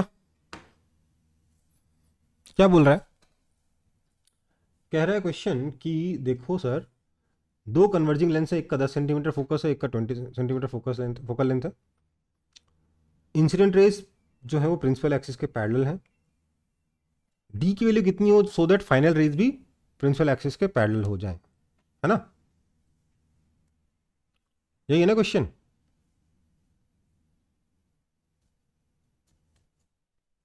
भाई यही है ना क्वेश्चन? तो 30 सेंटीमीटर। आंसर है 30 सेंटीमीटर। क्यों? देखो बेटा, एक ही उपाय है इसमें कि लाइट जो है यहां से, देखो अगर लाइट इसके आगे ऐसे पहुंच गई तो ये तो इसको और कन्वर्ज करके और ज़्यादा कन्वर्जिंग बना देगा, है ना, क्योंकि दोनों लेंस कन्वर्जिंग है। उपाय क्या है कि लाइट यहीं से निकल जाए और यहां जाके ऐसे डाइवर्ज हो जाए, ऐसे जाके कन्वर्ज हो जाए फिर से, है ना।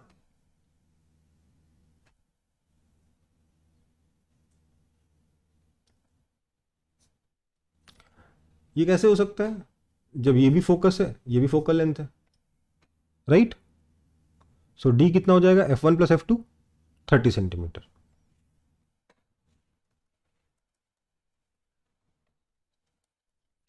है ना बेटा।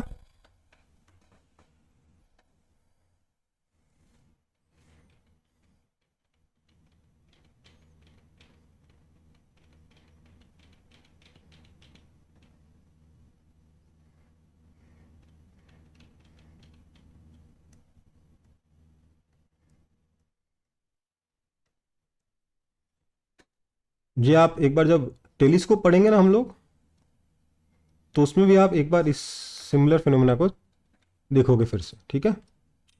आगे बढ़े।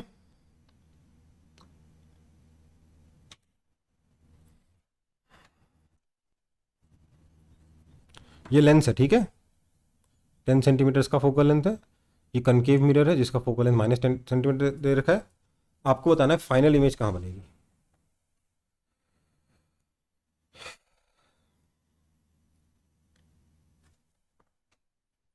हम्म,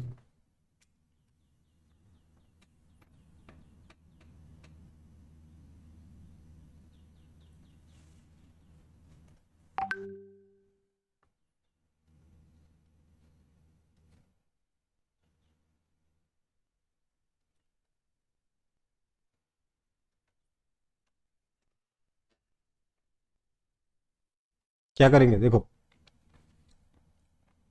ये ऑब्जेक्ट है ओ 15 सेंटीमीटर पे, लेंस फार्मूला लगाओगे, हाँ या ना। लेंस फार्मूला लगा के जब सॉल्व करोगे तो यू विल गेट कि जो इमेज बनेगी वो यहाँ से 30 सेंटीमीटर पे बनेगी। कहाँ बनेगी? 30 सेंटीमीटर पे बनेगी, ठीक है। तो यहाँ से इसका डिस्टेंस कितना बच गया? 15 बच गया, ठीक है।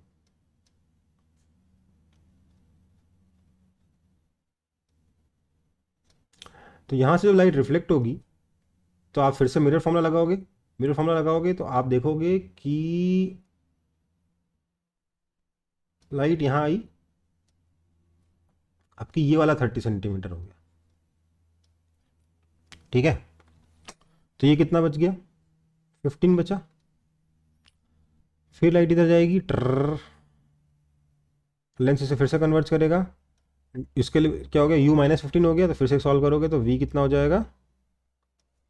+30 हो जाएगा, मतलब इमेज यहाँ बन जाएगी। ये सब करने के लिए आपको क्या करना पड़ेगा? जो बेसिक चीज़ है वो समझिए। जब लाइट लेफ्ट से राइट जा रही थी तो लेफ्ट से राइट जाते वक्त यहाँ पर इधर प्लस है, इधर माइनस है। यहाँ पहुँचे, इधर प्लस था, इधर माइनस था। लेकिन जैसे लाइट रिफ्लेक्ट हो गई, यहाँ पे क्या हो जाएगा? लौटते वक्त इधर प्लस, इधर माइनस हो जाएगा। ये बेसिक साइन कन्वेंशन का पलटना ध्यान रखोगे, ठीक है बेटा, क्योंकि लाइट पलटी तो साइन कन्वेंशन पलट गया। ओके बेटा।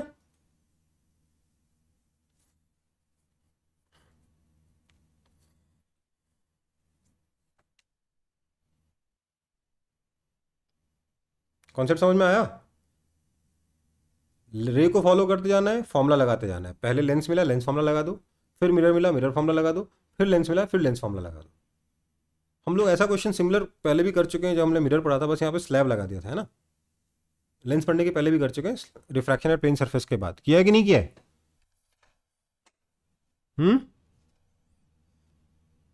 बताओगे नहीं अब कुछ? Yes sir. आगे बढ़ूं फिर? ये होम खुद से ट्राई करना है, होमवर्क। हर क्वेश्चन थोड़ा ना कराऊंगा क्लास में।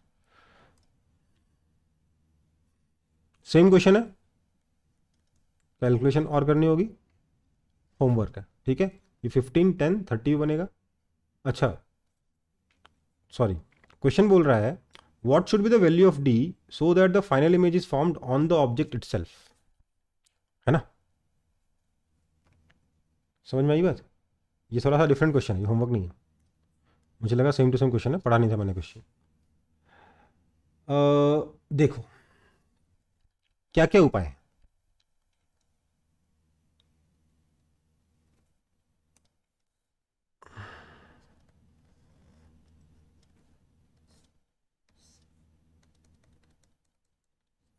एक उपाय तो बेटा ये है कि लाइट यहां से आई, ये तो इमेज बनाएगा कहाँ पे? 30 सेंटीमीटर पे। ये 15 है तो ये कहाँ बनाने वाला है? 30 सेंटीमीटर पे इमेज बनाएगा, है ना। वो तो अपन सॉल्व करके निकाल चुके, 15, 10, 30 निकाल चुके हैं। बार बार वही आ रहा डेटा, तो बार बार सॉल्व नहीं कर रहा मैं। अब 30 सेंटीमीटर पे रे वापस अगर अपना पाथ रिट्रेस कर जाए, यहाँ जाए और यहाँ से वापस लौट जाए, तो वापस इसी पॉइंट में मीट करेगी, फाइनल इमेज ऑब्जेक्ट के ऊपर बन जाएगी, हाँ या ना। Yes sir. उस केस में ध्यान दीजिएगा, ये आपका 30 सेंटीमीटर है और लाइट यहाँ से रिट्रेस कर रही है, मतलब ये सेंटर पे जा रही थी, मतलब ये आपका रेडियस है. This radius is 2f, that is equal to 20 centimetre. Therefore d is equal to 30 minus 20 is equal small d is equal to 30 minus 20 is equal to 10 centimetre. कोई दिक्कत? एक तो ये उपाय है ना. एक और पॉसिबिलिटी है इस क्वेश्चन में जो पूछा गया उसको अचीव करने की,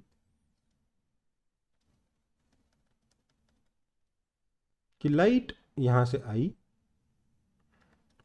और ऐसे चली गई. तो क्या होगा? सेम एंगल बनाते हुए आएगी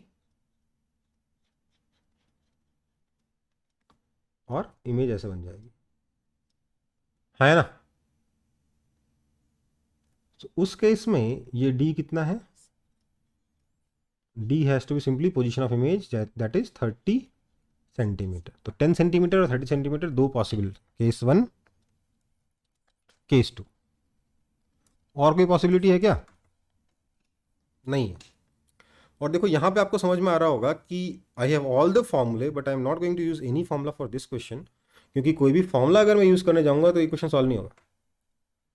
आई have to use my ray tracing skills. Okay बेटा.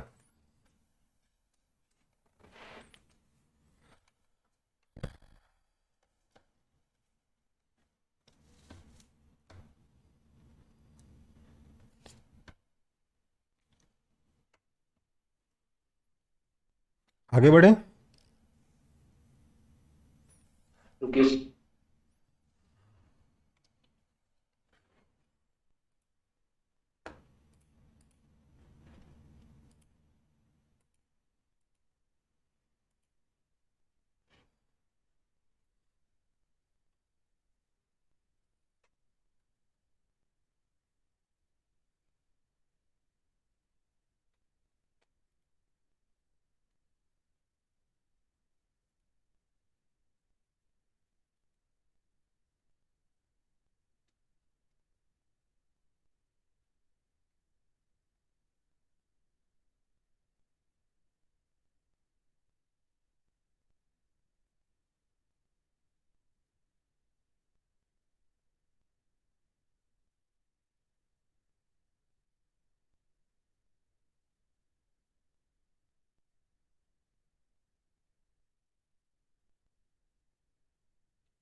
हो गया कॉपी?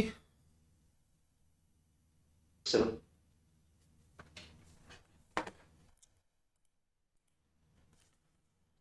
ये क्वेश्चन देखो, ये पहला थोड़ा सा सोचने वाला क्वेश्चन है. इनफैक्ट दूसरा, पिछले वाले क्वेश्चन में भी थोड़ा बहुत सोचना था. आज मैंने जितने भी क्वेश्चन कराए उसमें यही सबसे ज़्यादा मेरे ख्याल से सोचने वाला क्वेश्चन है अभी तक का. फर्स्ट सेकंड पार्ट नहीं, थर्ड पार्ट. लेकिन फर्स्ट सेकंड पार्ट की बिना थर्ड पार्ट होगा भी नहीं, तो फर्स्ट सेकंड पार्ट पहले कर लो.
कॉपी हुआ?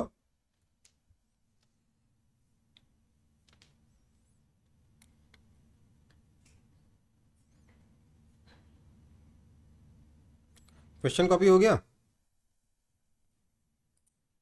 सर रुकिए लास्ट वाला करो। ठीक है, क्वेश्चन कॉपी करने के बाद फर्स्ट पार्ट और सेकंड पार्ट आप लोग सॉल्व करेंगे, थर्ड पार्ट में बताऊंगा, ठीक है?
चलो आगे बढ़े, फर्स्ट सेकंड पार्ट हो गया।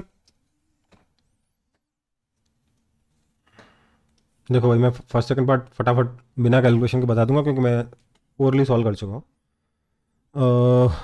लेंस है, आपको दे रखा है फोकल लेंथ 20 सेंटीमीटर है, ऑब्जेक्ट रखा हुआ है 30 सेंटीमीटर की डिस्टेंस पर, इसकी हाइट दे रखी है 2 सेंटीमीटर, ये 30 सेंटीमीटर है तो इमेज सिंपली बन जाएगी 60 सेंटीमीटर पे।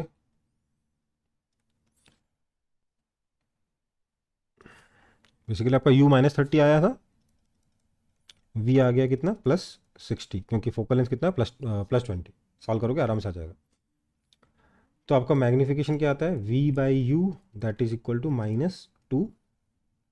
This means height of image by height of object is equal to -2. That means height of image is equal to -2 times height of object is 2, that is equal to -4 centimetre. तो इसकी height कितनी हो गई नीचे की तरफ 4 centimetre, right? कोई दिक्कत?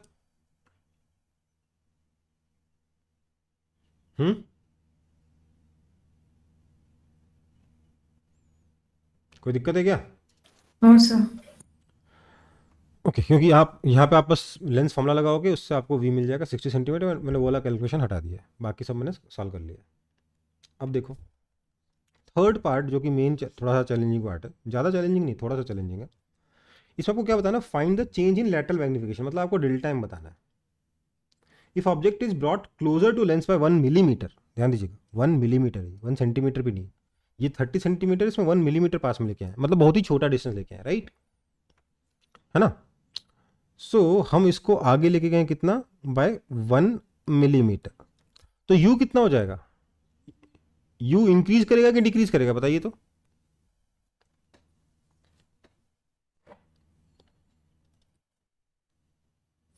यू इंक्रीज करेगा कि डिक्रीज करेगा?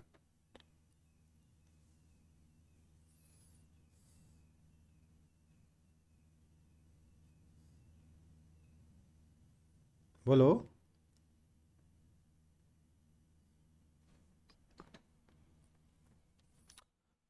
भाई छोटा सा कॉन्सेप्ट पूछ रहा हूँ, बताओ तो सही, यू इंक्रीज हुआ कि डिक्रीज हुआ? जब लेंस के पास में आया ऑब्जेक्ट तो यू इंक्रीज किया कि डिक्रीज किया?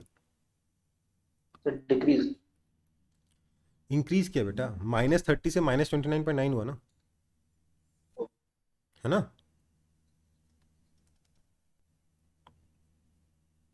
1 मिलीमीटर बोला, राइट? ओके। सो क्योंकि डेल्टा यू बहुत छोटा, मैं यहाँ पे डिफ्रेंशिएशन यूज कर सकता हूँ, है ना? बड़ा होता तो डिफ्रेंशिएशन यूज नहीं कर पाता, लेकिन क्योंकि क्वेश्चन में डेल्टा यू छोटा दे रखा है, इसलिए मैं डिफ्रेंशिएशन यूज कर सकता हूँ। तो मैं क्या बोलूँगा, मैं बोलूँगा m कितना होता है सर, m होता है v/u, देयरफॉर dm/du अगर मैं निकाल दूँ तो कितना हो जाएगा वो, d/du of v by you that is equal to, अब इसको मैं कैसे डिफ्रेंशिएट करूं, नीचे में डिनोमिनेटर का स्क्वायर, ऊपर में डिनोमिनेटर इंटू न्यूमरेटर का square minus numerator into denominator का differentiation D U by D U 1, right, that is equal to 1 by U, मेरे को डीएम निकालना है ना,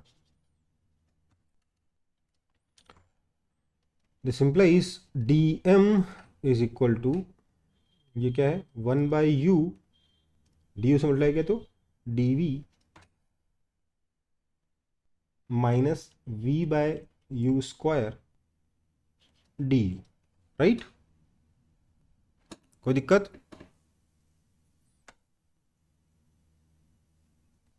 कोई दिक्कत,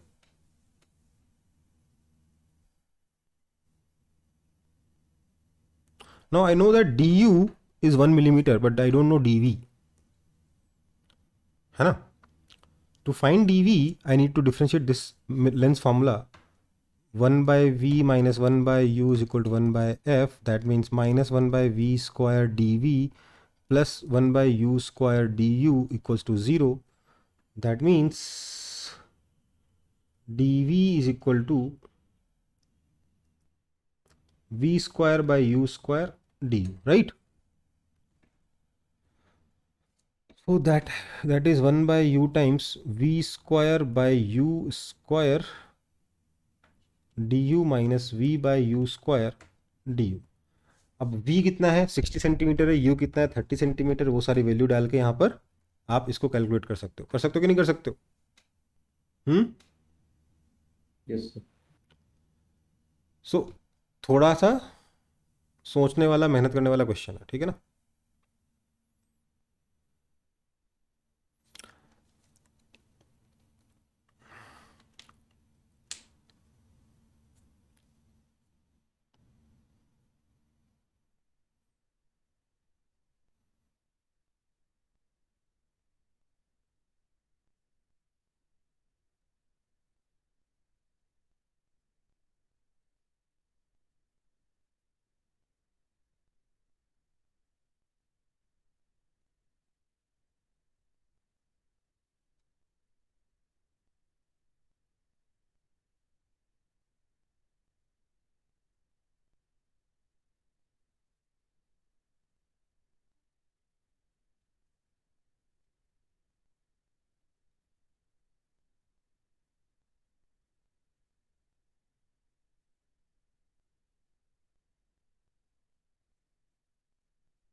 बढ़ो आगे,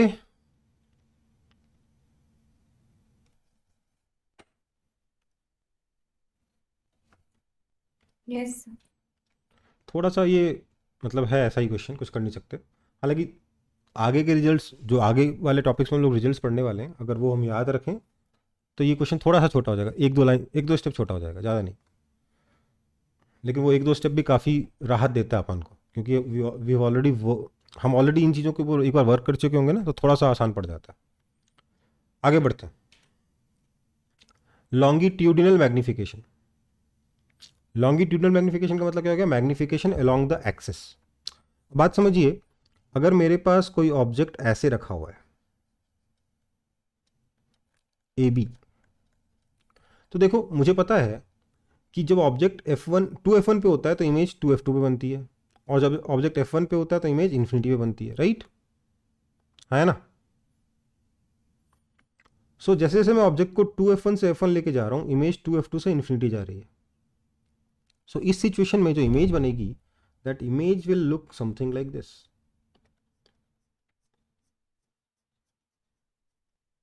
F1 के पास वाला इन्फिनिटी के पास और 2F1 के पास वाला 2F2 के पास, ए डैश बी डैश, इसका जो साइज है वो क्या हो जाएगा, साइज ऑफ ऑब्जेक्ट कितना हो जाएगा? ये हो जाएगा u b minus u a, b की पोजीशन माइनस ए की पोजीशन, जिसको मैं डेल्टा यू बोलूँगा। और साइज ऑफ इमेज कितना होगा? V of b minus v of a that is equal to delta v, मतलब बी की पोजीशन माइनस ए की पोजीशन, मतलब बी के इमेज की पोजीशन माइनस ए की इमेज की पोजीशन, राइट। देयरफॉर जो आपका लॉन्गिट्यूडनल मैग्निफिकेशन है, जिसको मैं कैपिटल एम से रिप्रेजेंट करने वाला हूँ, ये क्या हो जाएगा? Delta v by delta you. Okay, मतलब अपन लोग ए और बी दोनों के यू वी निकाल, ए और बी दोनों का यू से दोनों का वी निकालेंगे, फिर delta v by delta you कर देंगे, तो क्या आ जाएगा? लॉन्गिट्यूडनल मैग्निफिकेशन आ जाएगा। ओके बेटा, सिमिलर चीज़ हम लोग मिरर में पढ़ चुके हैं, इसलिए कुछ खास नया नहीं है यहाँ पे। आगे बढ़ रहा हूँ, कॉपी हो गया हो तो। Okay, sir.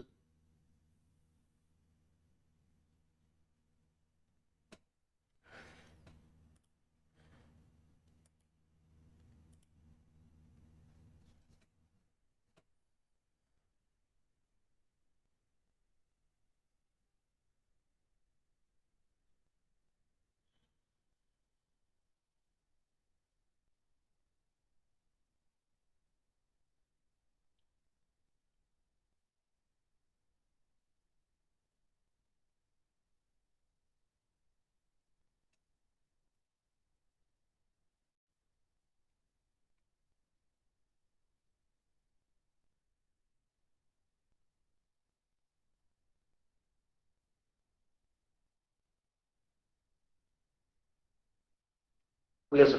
हो गया? तो longitudinal magnification for small objects, अगर स्मॉल ऑब्जेक्ट है तो मैं लॉन्गिट्यूडनल मैग्निफिकेशन कैसे निकालूं, ये हम लोग देखते हैं। देखो भाई, हमें पता है कि लॉन्गिट्यूडनल मैग्निफिकेशन कैपिटल एम कितना होता है? सर ये होता है delta v by delta u, but as delta u is small, delta v is also small, therefore this longitudinal magnification can be written as dv by du, right? Right or wrong? बोलो। Right, sir. Yes, sir. Okay, so magnification मेरा कितना? dv by du है। Okay बेटा, now I have the formula 1 by v minus 1 by u equals to 1 by f. That means if I differentiate it, what do I मुझे क्या मिलेगा? Minus one by v square d we minus minus one by u square D u equals to zero. That means d v by D u is simply v square by you square, that is small m square. So this is v square by u square, जो कि आपके small M के square के बराबर है ना? तो ये आपका longitudinal magnification for small objects आ गया। जहां ऑब्जेक्ट बहुत छोटे होंगे वहां आप ये फॉर्मूला अप्लाई कर सकते हो। ओके बेटा, क्योंकि अब आप यहाँ पे एक चीज़ देख सकते हो कि, चलो ठीक है, यहीं तक ठीक है, कोई दिक्कत नहीं है।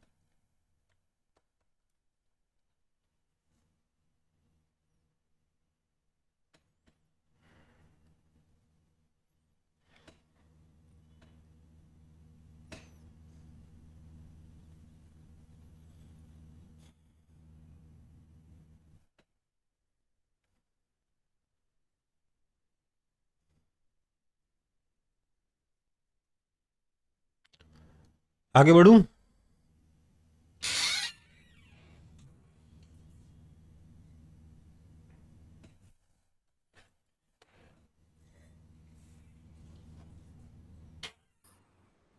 हो गया Yes. हो गया? चलो फिर अगला टॉपिक क्या है? Velocity of image. यहाँ पर लिख लेना विद रिस्पेक्ट टू लेंस। उसको ग्राउंड के रेफरेंस में कैसे कन्वर्ट करते हैं ये हम मिरर में ऑलरेडी पढ़ चुके हैं, पर विद रिस्पेक्ट टू लेंस हम लोग देख रहे हैं फिलहाल के लिए। तो क्या बोलेंगे हम लोग बोलेंगे देखो भैया, वेलोसिटी ऑफ ऑब्जेक्ट क्या हो जाएगा सर, ये तो हो जाएगा du/dt। और सर वेलोसिटी ऑफ इमेज क्या हो जाएगा सर, ये हो जाएगा dv/dt। ये क्या है, अलोंग एक्सिस है ना। सो हम लोग बोल सकते हैं therefore velocity of image by velocity of object is simply dv/du, that is capital M, that is small m square, है ना। Which means we have velocity of image is equal to small m square times velocity of object. Yes or no? This is along principal axis. और अगर मैं बात करूं perpendicular to principal axis, तो मतलब मान लीजिए ऑब्जेक्ट यहां है जो इधर मूव कर रहा है, तो इसकी हाइट y है, y ऑब्जेक्ट है, that is same as height of object. तो मैं क्या बोल सकता हूं, मैं बोल सकता हूं कि velocity of object is simply d dt of y object, and velocity of image is equal to d dt of y image. Therefore velocity of image upon velocity of object is equal to d dt of y image by d dt of y object. Now because y image by object is constant, उसका rate of change भी का ratio भी constant रहने वाला है। This is simply going to be, आपको 2-3 step और लगेंगे इसको प्रूव करने के लिए। This is simply going to be small m। So I have velocity of image is equal to small m times velocity of object in y direction और in the direction perpendicular to principal axis. Okay बेटा, तो अगर object, ध्यान दीजिएगा, कहने का मतलब ये है कि अगर ऑब्जेक्ट के पास दो वेलोसिटी है, vx और vy, तो इसकी जो इमेज बनेगी, यहां पे जगह नहीं है बट बता रहा हूं, इसकी इमेज के पास भी दो वेलोसिटी जाएंगी। इधर की तरफ कितना आएगा, m स्क्वायर vx, और उधर की तरफ कितना आएगा, m vy। पर ध्यान रखिएगा दिस m इज नेगेटिव, इसलिए वेलोसिटी असली में किधर होगी, नीचे होगी, राइट, है ना।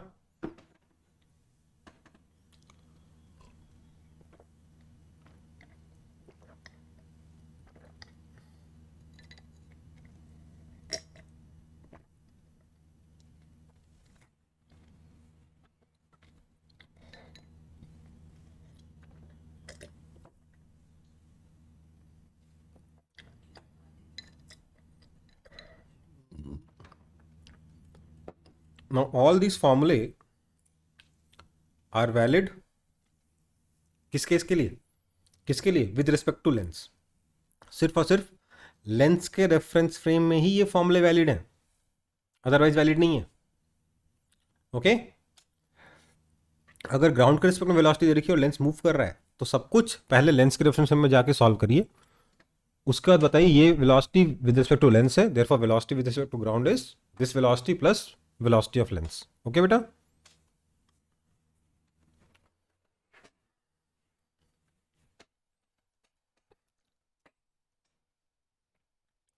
वेलोसिटी ऑफ इमेज समझ में आ गया।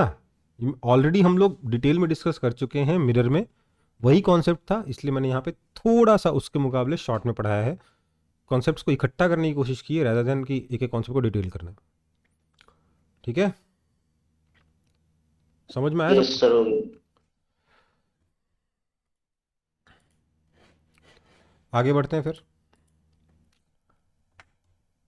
हमारा अगला टॉपिक है डिस्प्लेसमेंट मेथड। किस चीज़ का मेथड है ये, to find focal length of a lens. Okay,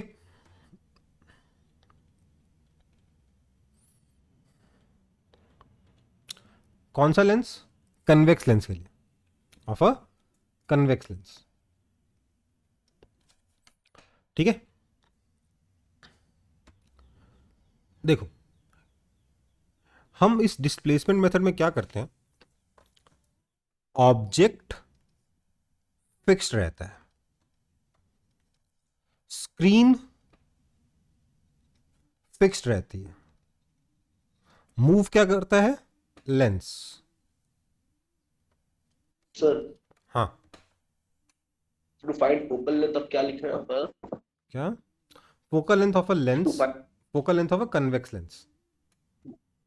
ठीक है,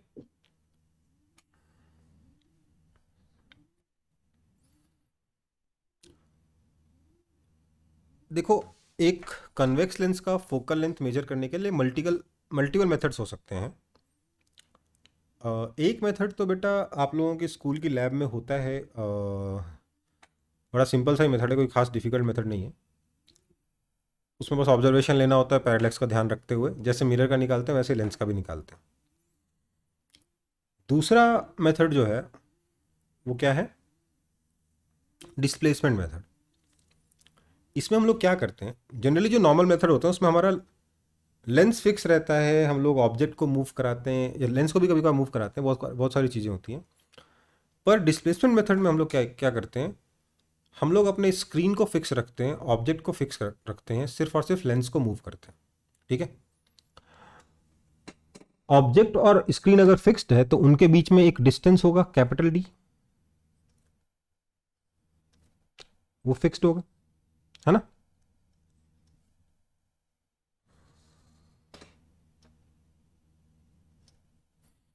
है ना बेटा, ये कैपिटल डी फिक्स्ड होगा, यस और नो?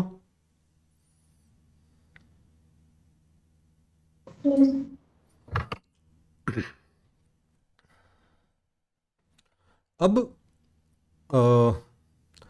मुझे एक बात बताओ, कैपिटल डी की होता क्या है, हम लोग क्या करते हैं, लेंस को मूव करके दो बार ऑब्जेक्ट की इमेज इस स्क्रीन पे बनाते हैं। ठीक है, एक बार लेंस इस पोजीशन पे, इमेज स्क्रीन पे बनी, एक बार लेंस इस पोजीशन पे पहुंचेगा, इमेज फिर से स्क्रीन पे बनेगी। समझ में आई बात? हाँ है ना? Okay sir. इस केस में मैग्नीफाइड बनेगी, इस केस में डिमिनिश्ड बनेगी, क्योंकि यहाँ पे देख सकते हो इमेज डिस्टेंस कम है, ऑब्जेक्ट डिस्टेंस बड़ा है, यहाँ इमेज डिस्टेंस बड़ा है, ऑब्जेक्ट डिस्टेंस कम है, तो इसलिए यहाँ पे कैसी बनेगी? मैग्नीफाइड बनेगी, यहाँ पे कैसी बनेगी? डिमिनिश्ड बनेगी। लेकिन क्योंकि दोनों ही केस में इमेज स्क्रीन पे बन रही है, रियल इमेज है, इसलिए दोनों ही केस में इमेज इन्वर्टेड होगी। हाँ या ना? हाँ, ओके, दूसरा, और हम लोग एक बार कैपिटल डी मेजर करते हैं और दूसरी बार क्या मेजर करते हैं, हम लोग ये वाला डिस्टेंस स्मॉल डी मेजर करते हैं जिसमें हम लोगों ने लेंस को मूव किया। ठीक है, ये दो चीजें हम मेजर करते हैं, capital D comma small D R measured. Okay, measurement किस किस की ली गई है? कैपिटल डी की ली गई है और स्मॉल डी की ली गई है। अब एक सिमेट्री का हम यूज करते हैं बेटा कि ऑब्जेक्ट डिस्टेंस और इमेज डिस्टेंस जो है ना वो इंटरचेंजेबल होता है ना? ये तो पता है ना आप लोगों को? नहीं पता? अगर आप एक लेंस लेते हो जिसका फोकल लेंथ है 30 सेंटीमीटर, या सॉरी 20 सेंटीमीटर, 30 सेंटीमीटर पे ऑब्जेक्ट रखोगे तो इमेज कहाँ बनेगी? 60 पे बनेगी। और अगर 60 पे ऑब्जेक्ट रखोगे तो इमेज कहाँ बनेगी? 30 सेंटीमीटर पे बनेगी। समझ में आई बात? हाँ सर। ये ऑब्जेक्ट और इमेज की जो डिस्टेंस है ना वो इंटरचेंजेबल होती है। इस नॉलेज का यूज करते हुए हम लोग डिस्प्लेसमेंट मेथड यूज करते हैं। तो अगर ये इंटरचेंजेबल है, दैट मीन्स अगर ये x है और ये y है,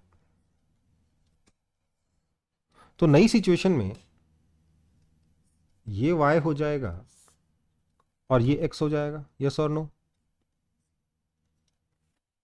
है ना?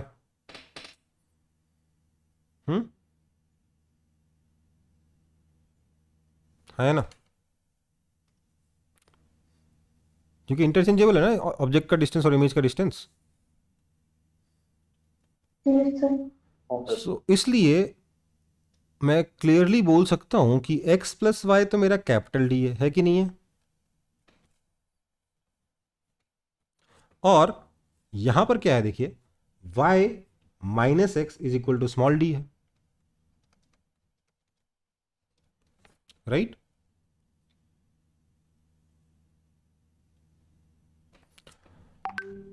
इन दोनों का यूज करके मैं क्या बोल सकता हूं? मैं बोल सकता हूं कि y is equal to capital d plus small d by 2 and x is equal to capital d minus small d by 2। Okay,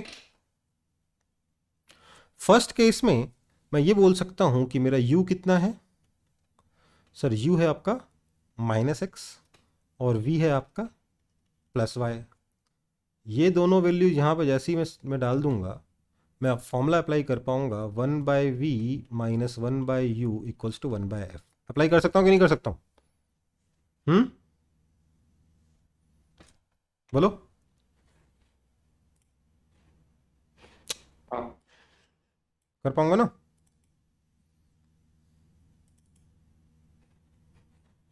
sir, x equal to capital d minus small d by 2 है ना? x equal to capital d minus small d by 2, हाँ, और y is equal to capital d plus small d by 2।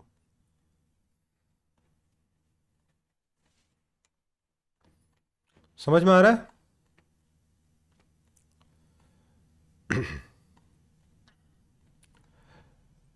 मैं जब इस equation को solve करूंगा तो मुझे पता क्या मिलेगा? ये सब करने का मुझे मिलेगा therefore focal length f is equal to capital d square minus small d square by 4d। Okay, ये फॉर्मूला यार ऑप्शनल है, मेरे को आज तक याद नहीं है,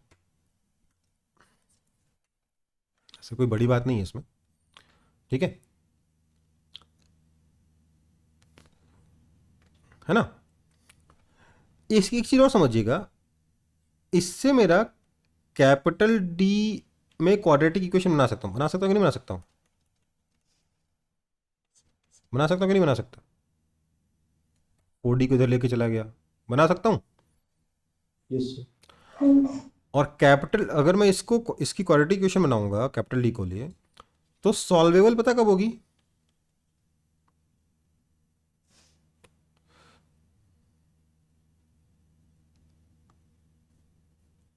हाँ, कुछ तो गड़बड़ किया है ना?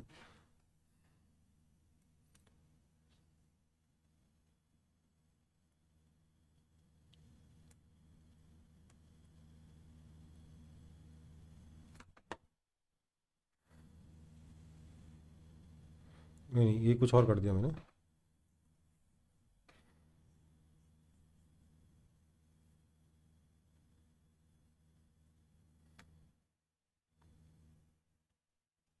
जो भी है, ये फॉर्मूला ऑप्शनल है, उसका प्रूफ कहीं और से आता है।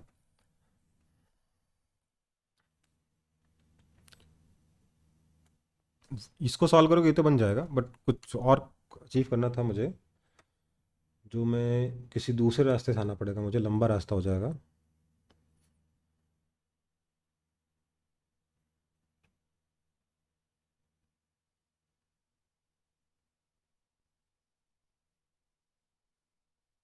जो भी है,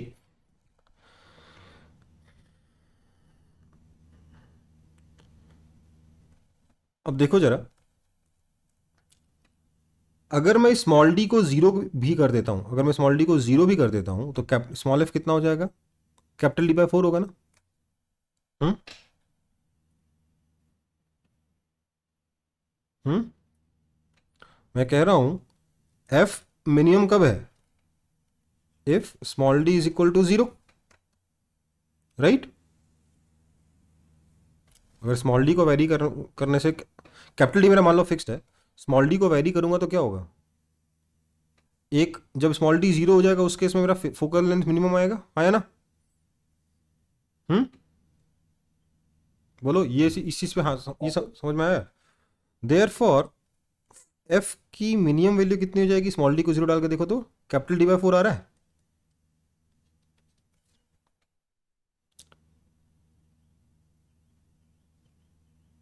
सॉरी मिनिमम नहीं, मैक्सिमम है ना ये।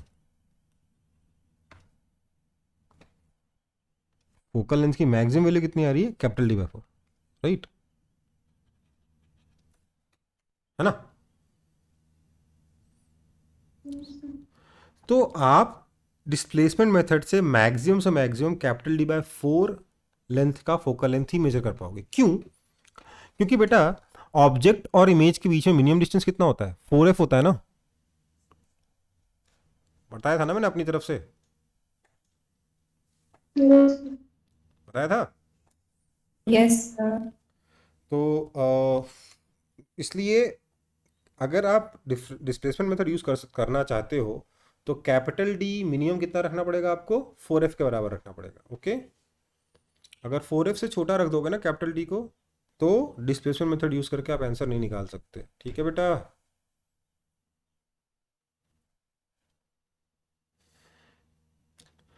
इसमें एक चीज का और ध्यान रखिएगा, फर्स्ट केस में मैग्निफिकेशन कितना है? Plus y by minus x. Second case में मैग्निफिकेशन कितना है? Plus x by minus y, right?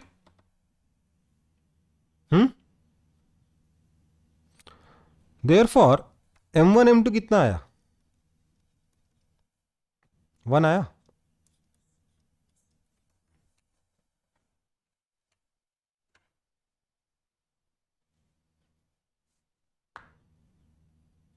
तो इस डिस्प्लेसमेंट मेथड में 3 चीज़ों पे क्वेश्चन बनते हैं। क्या क्या? एक तो फोकल लेंथ निकालो, उसके लिए वाला मेथड है, या वे फॉर्मूला लगा दो सीधे सीधे। दूसरा, मिनिमम डिस्टेंस कितना होना चाहिए? तो 4f के बराबर होना चाहिए।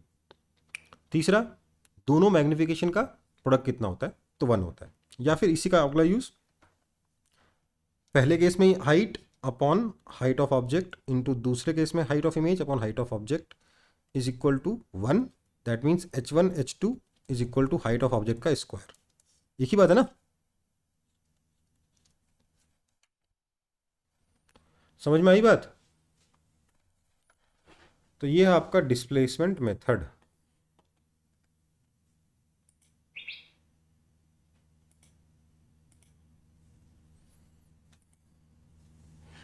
क्लियर है सबको?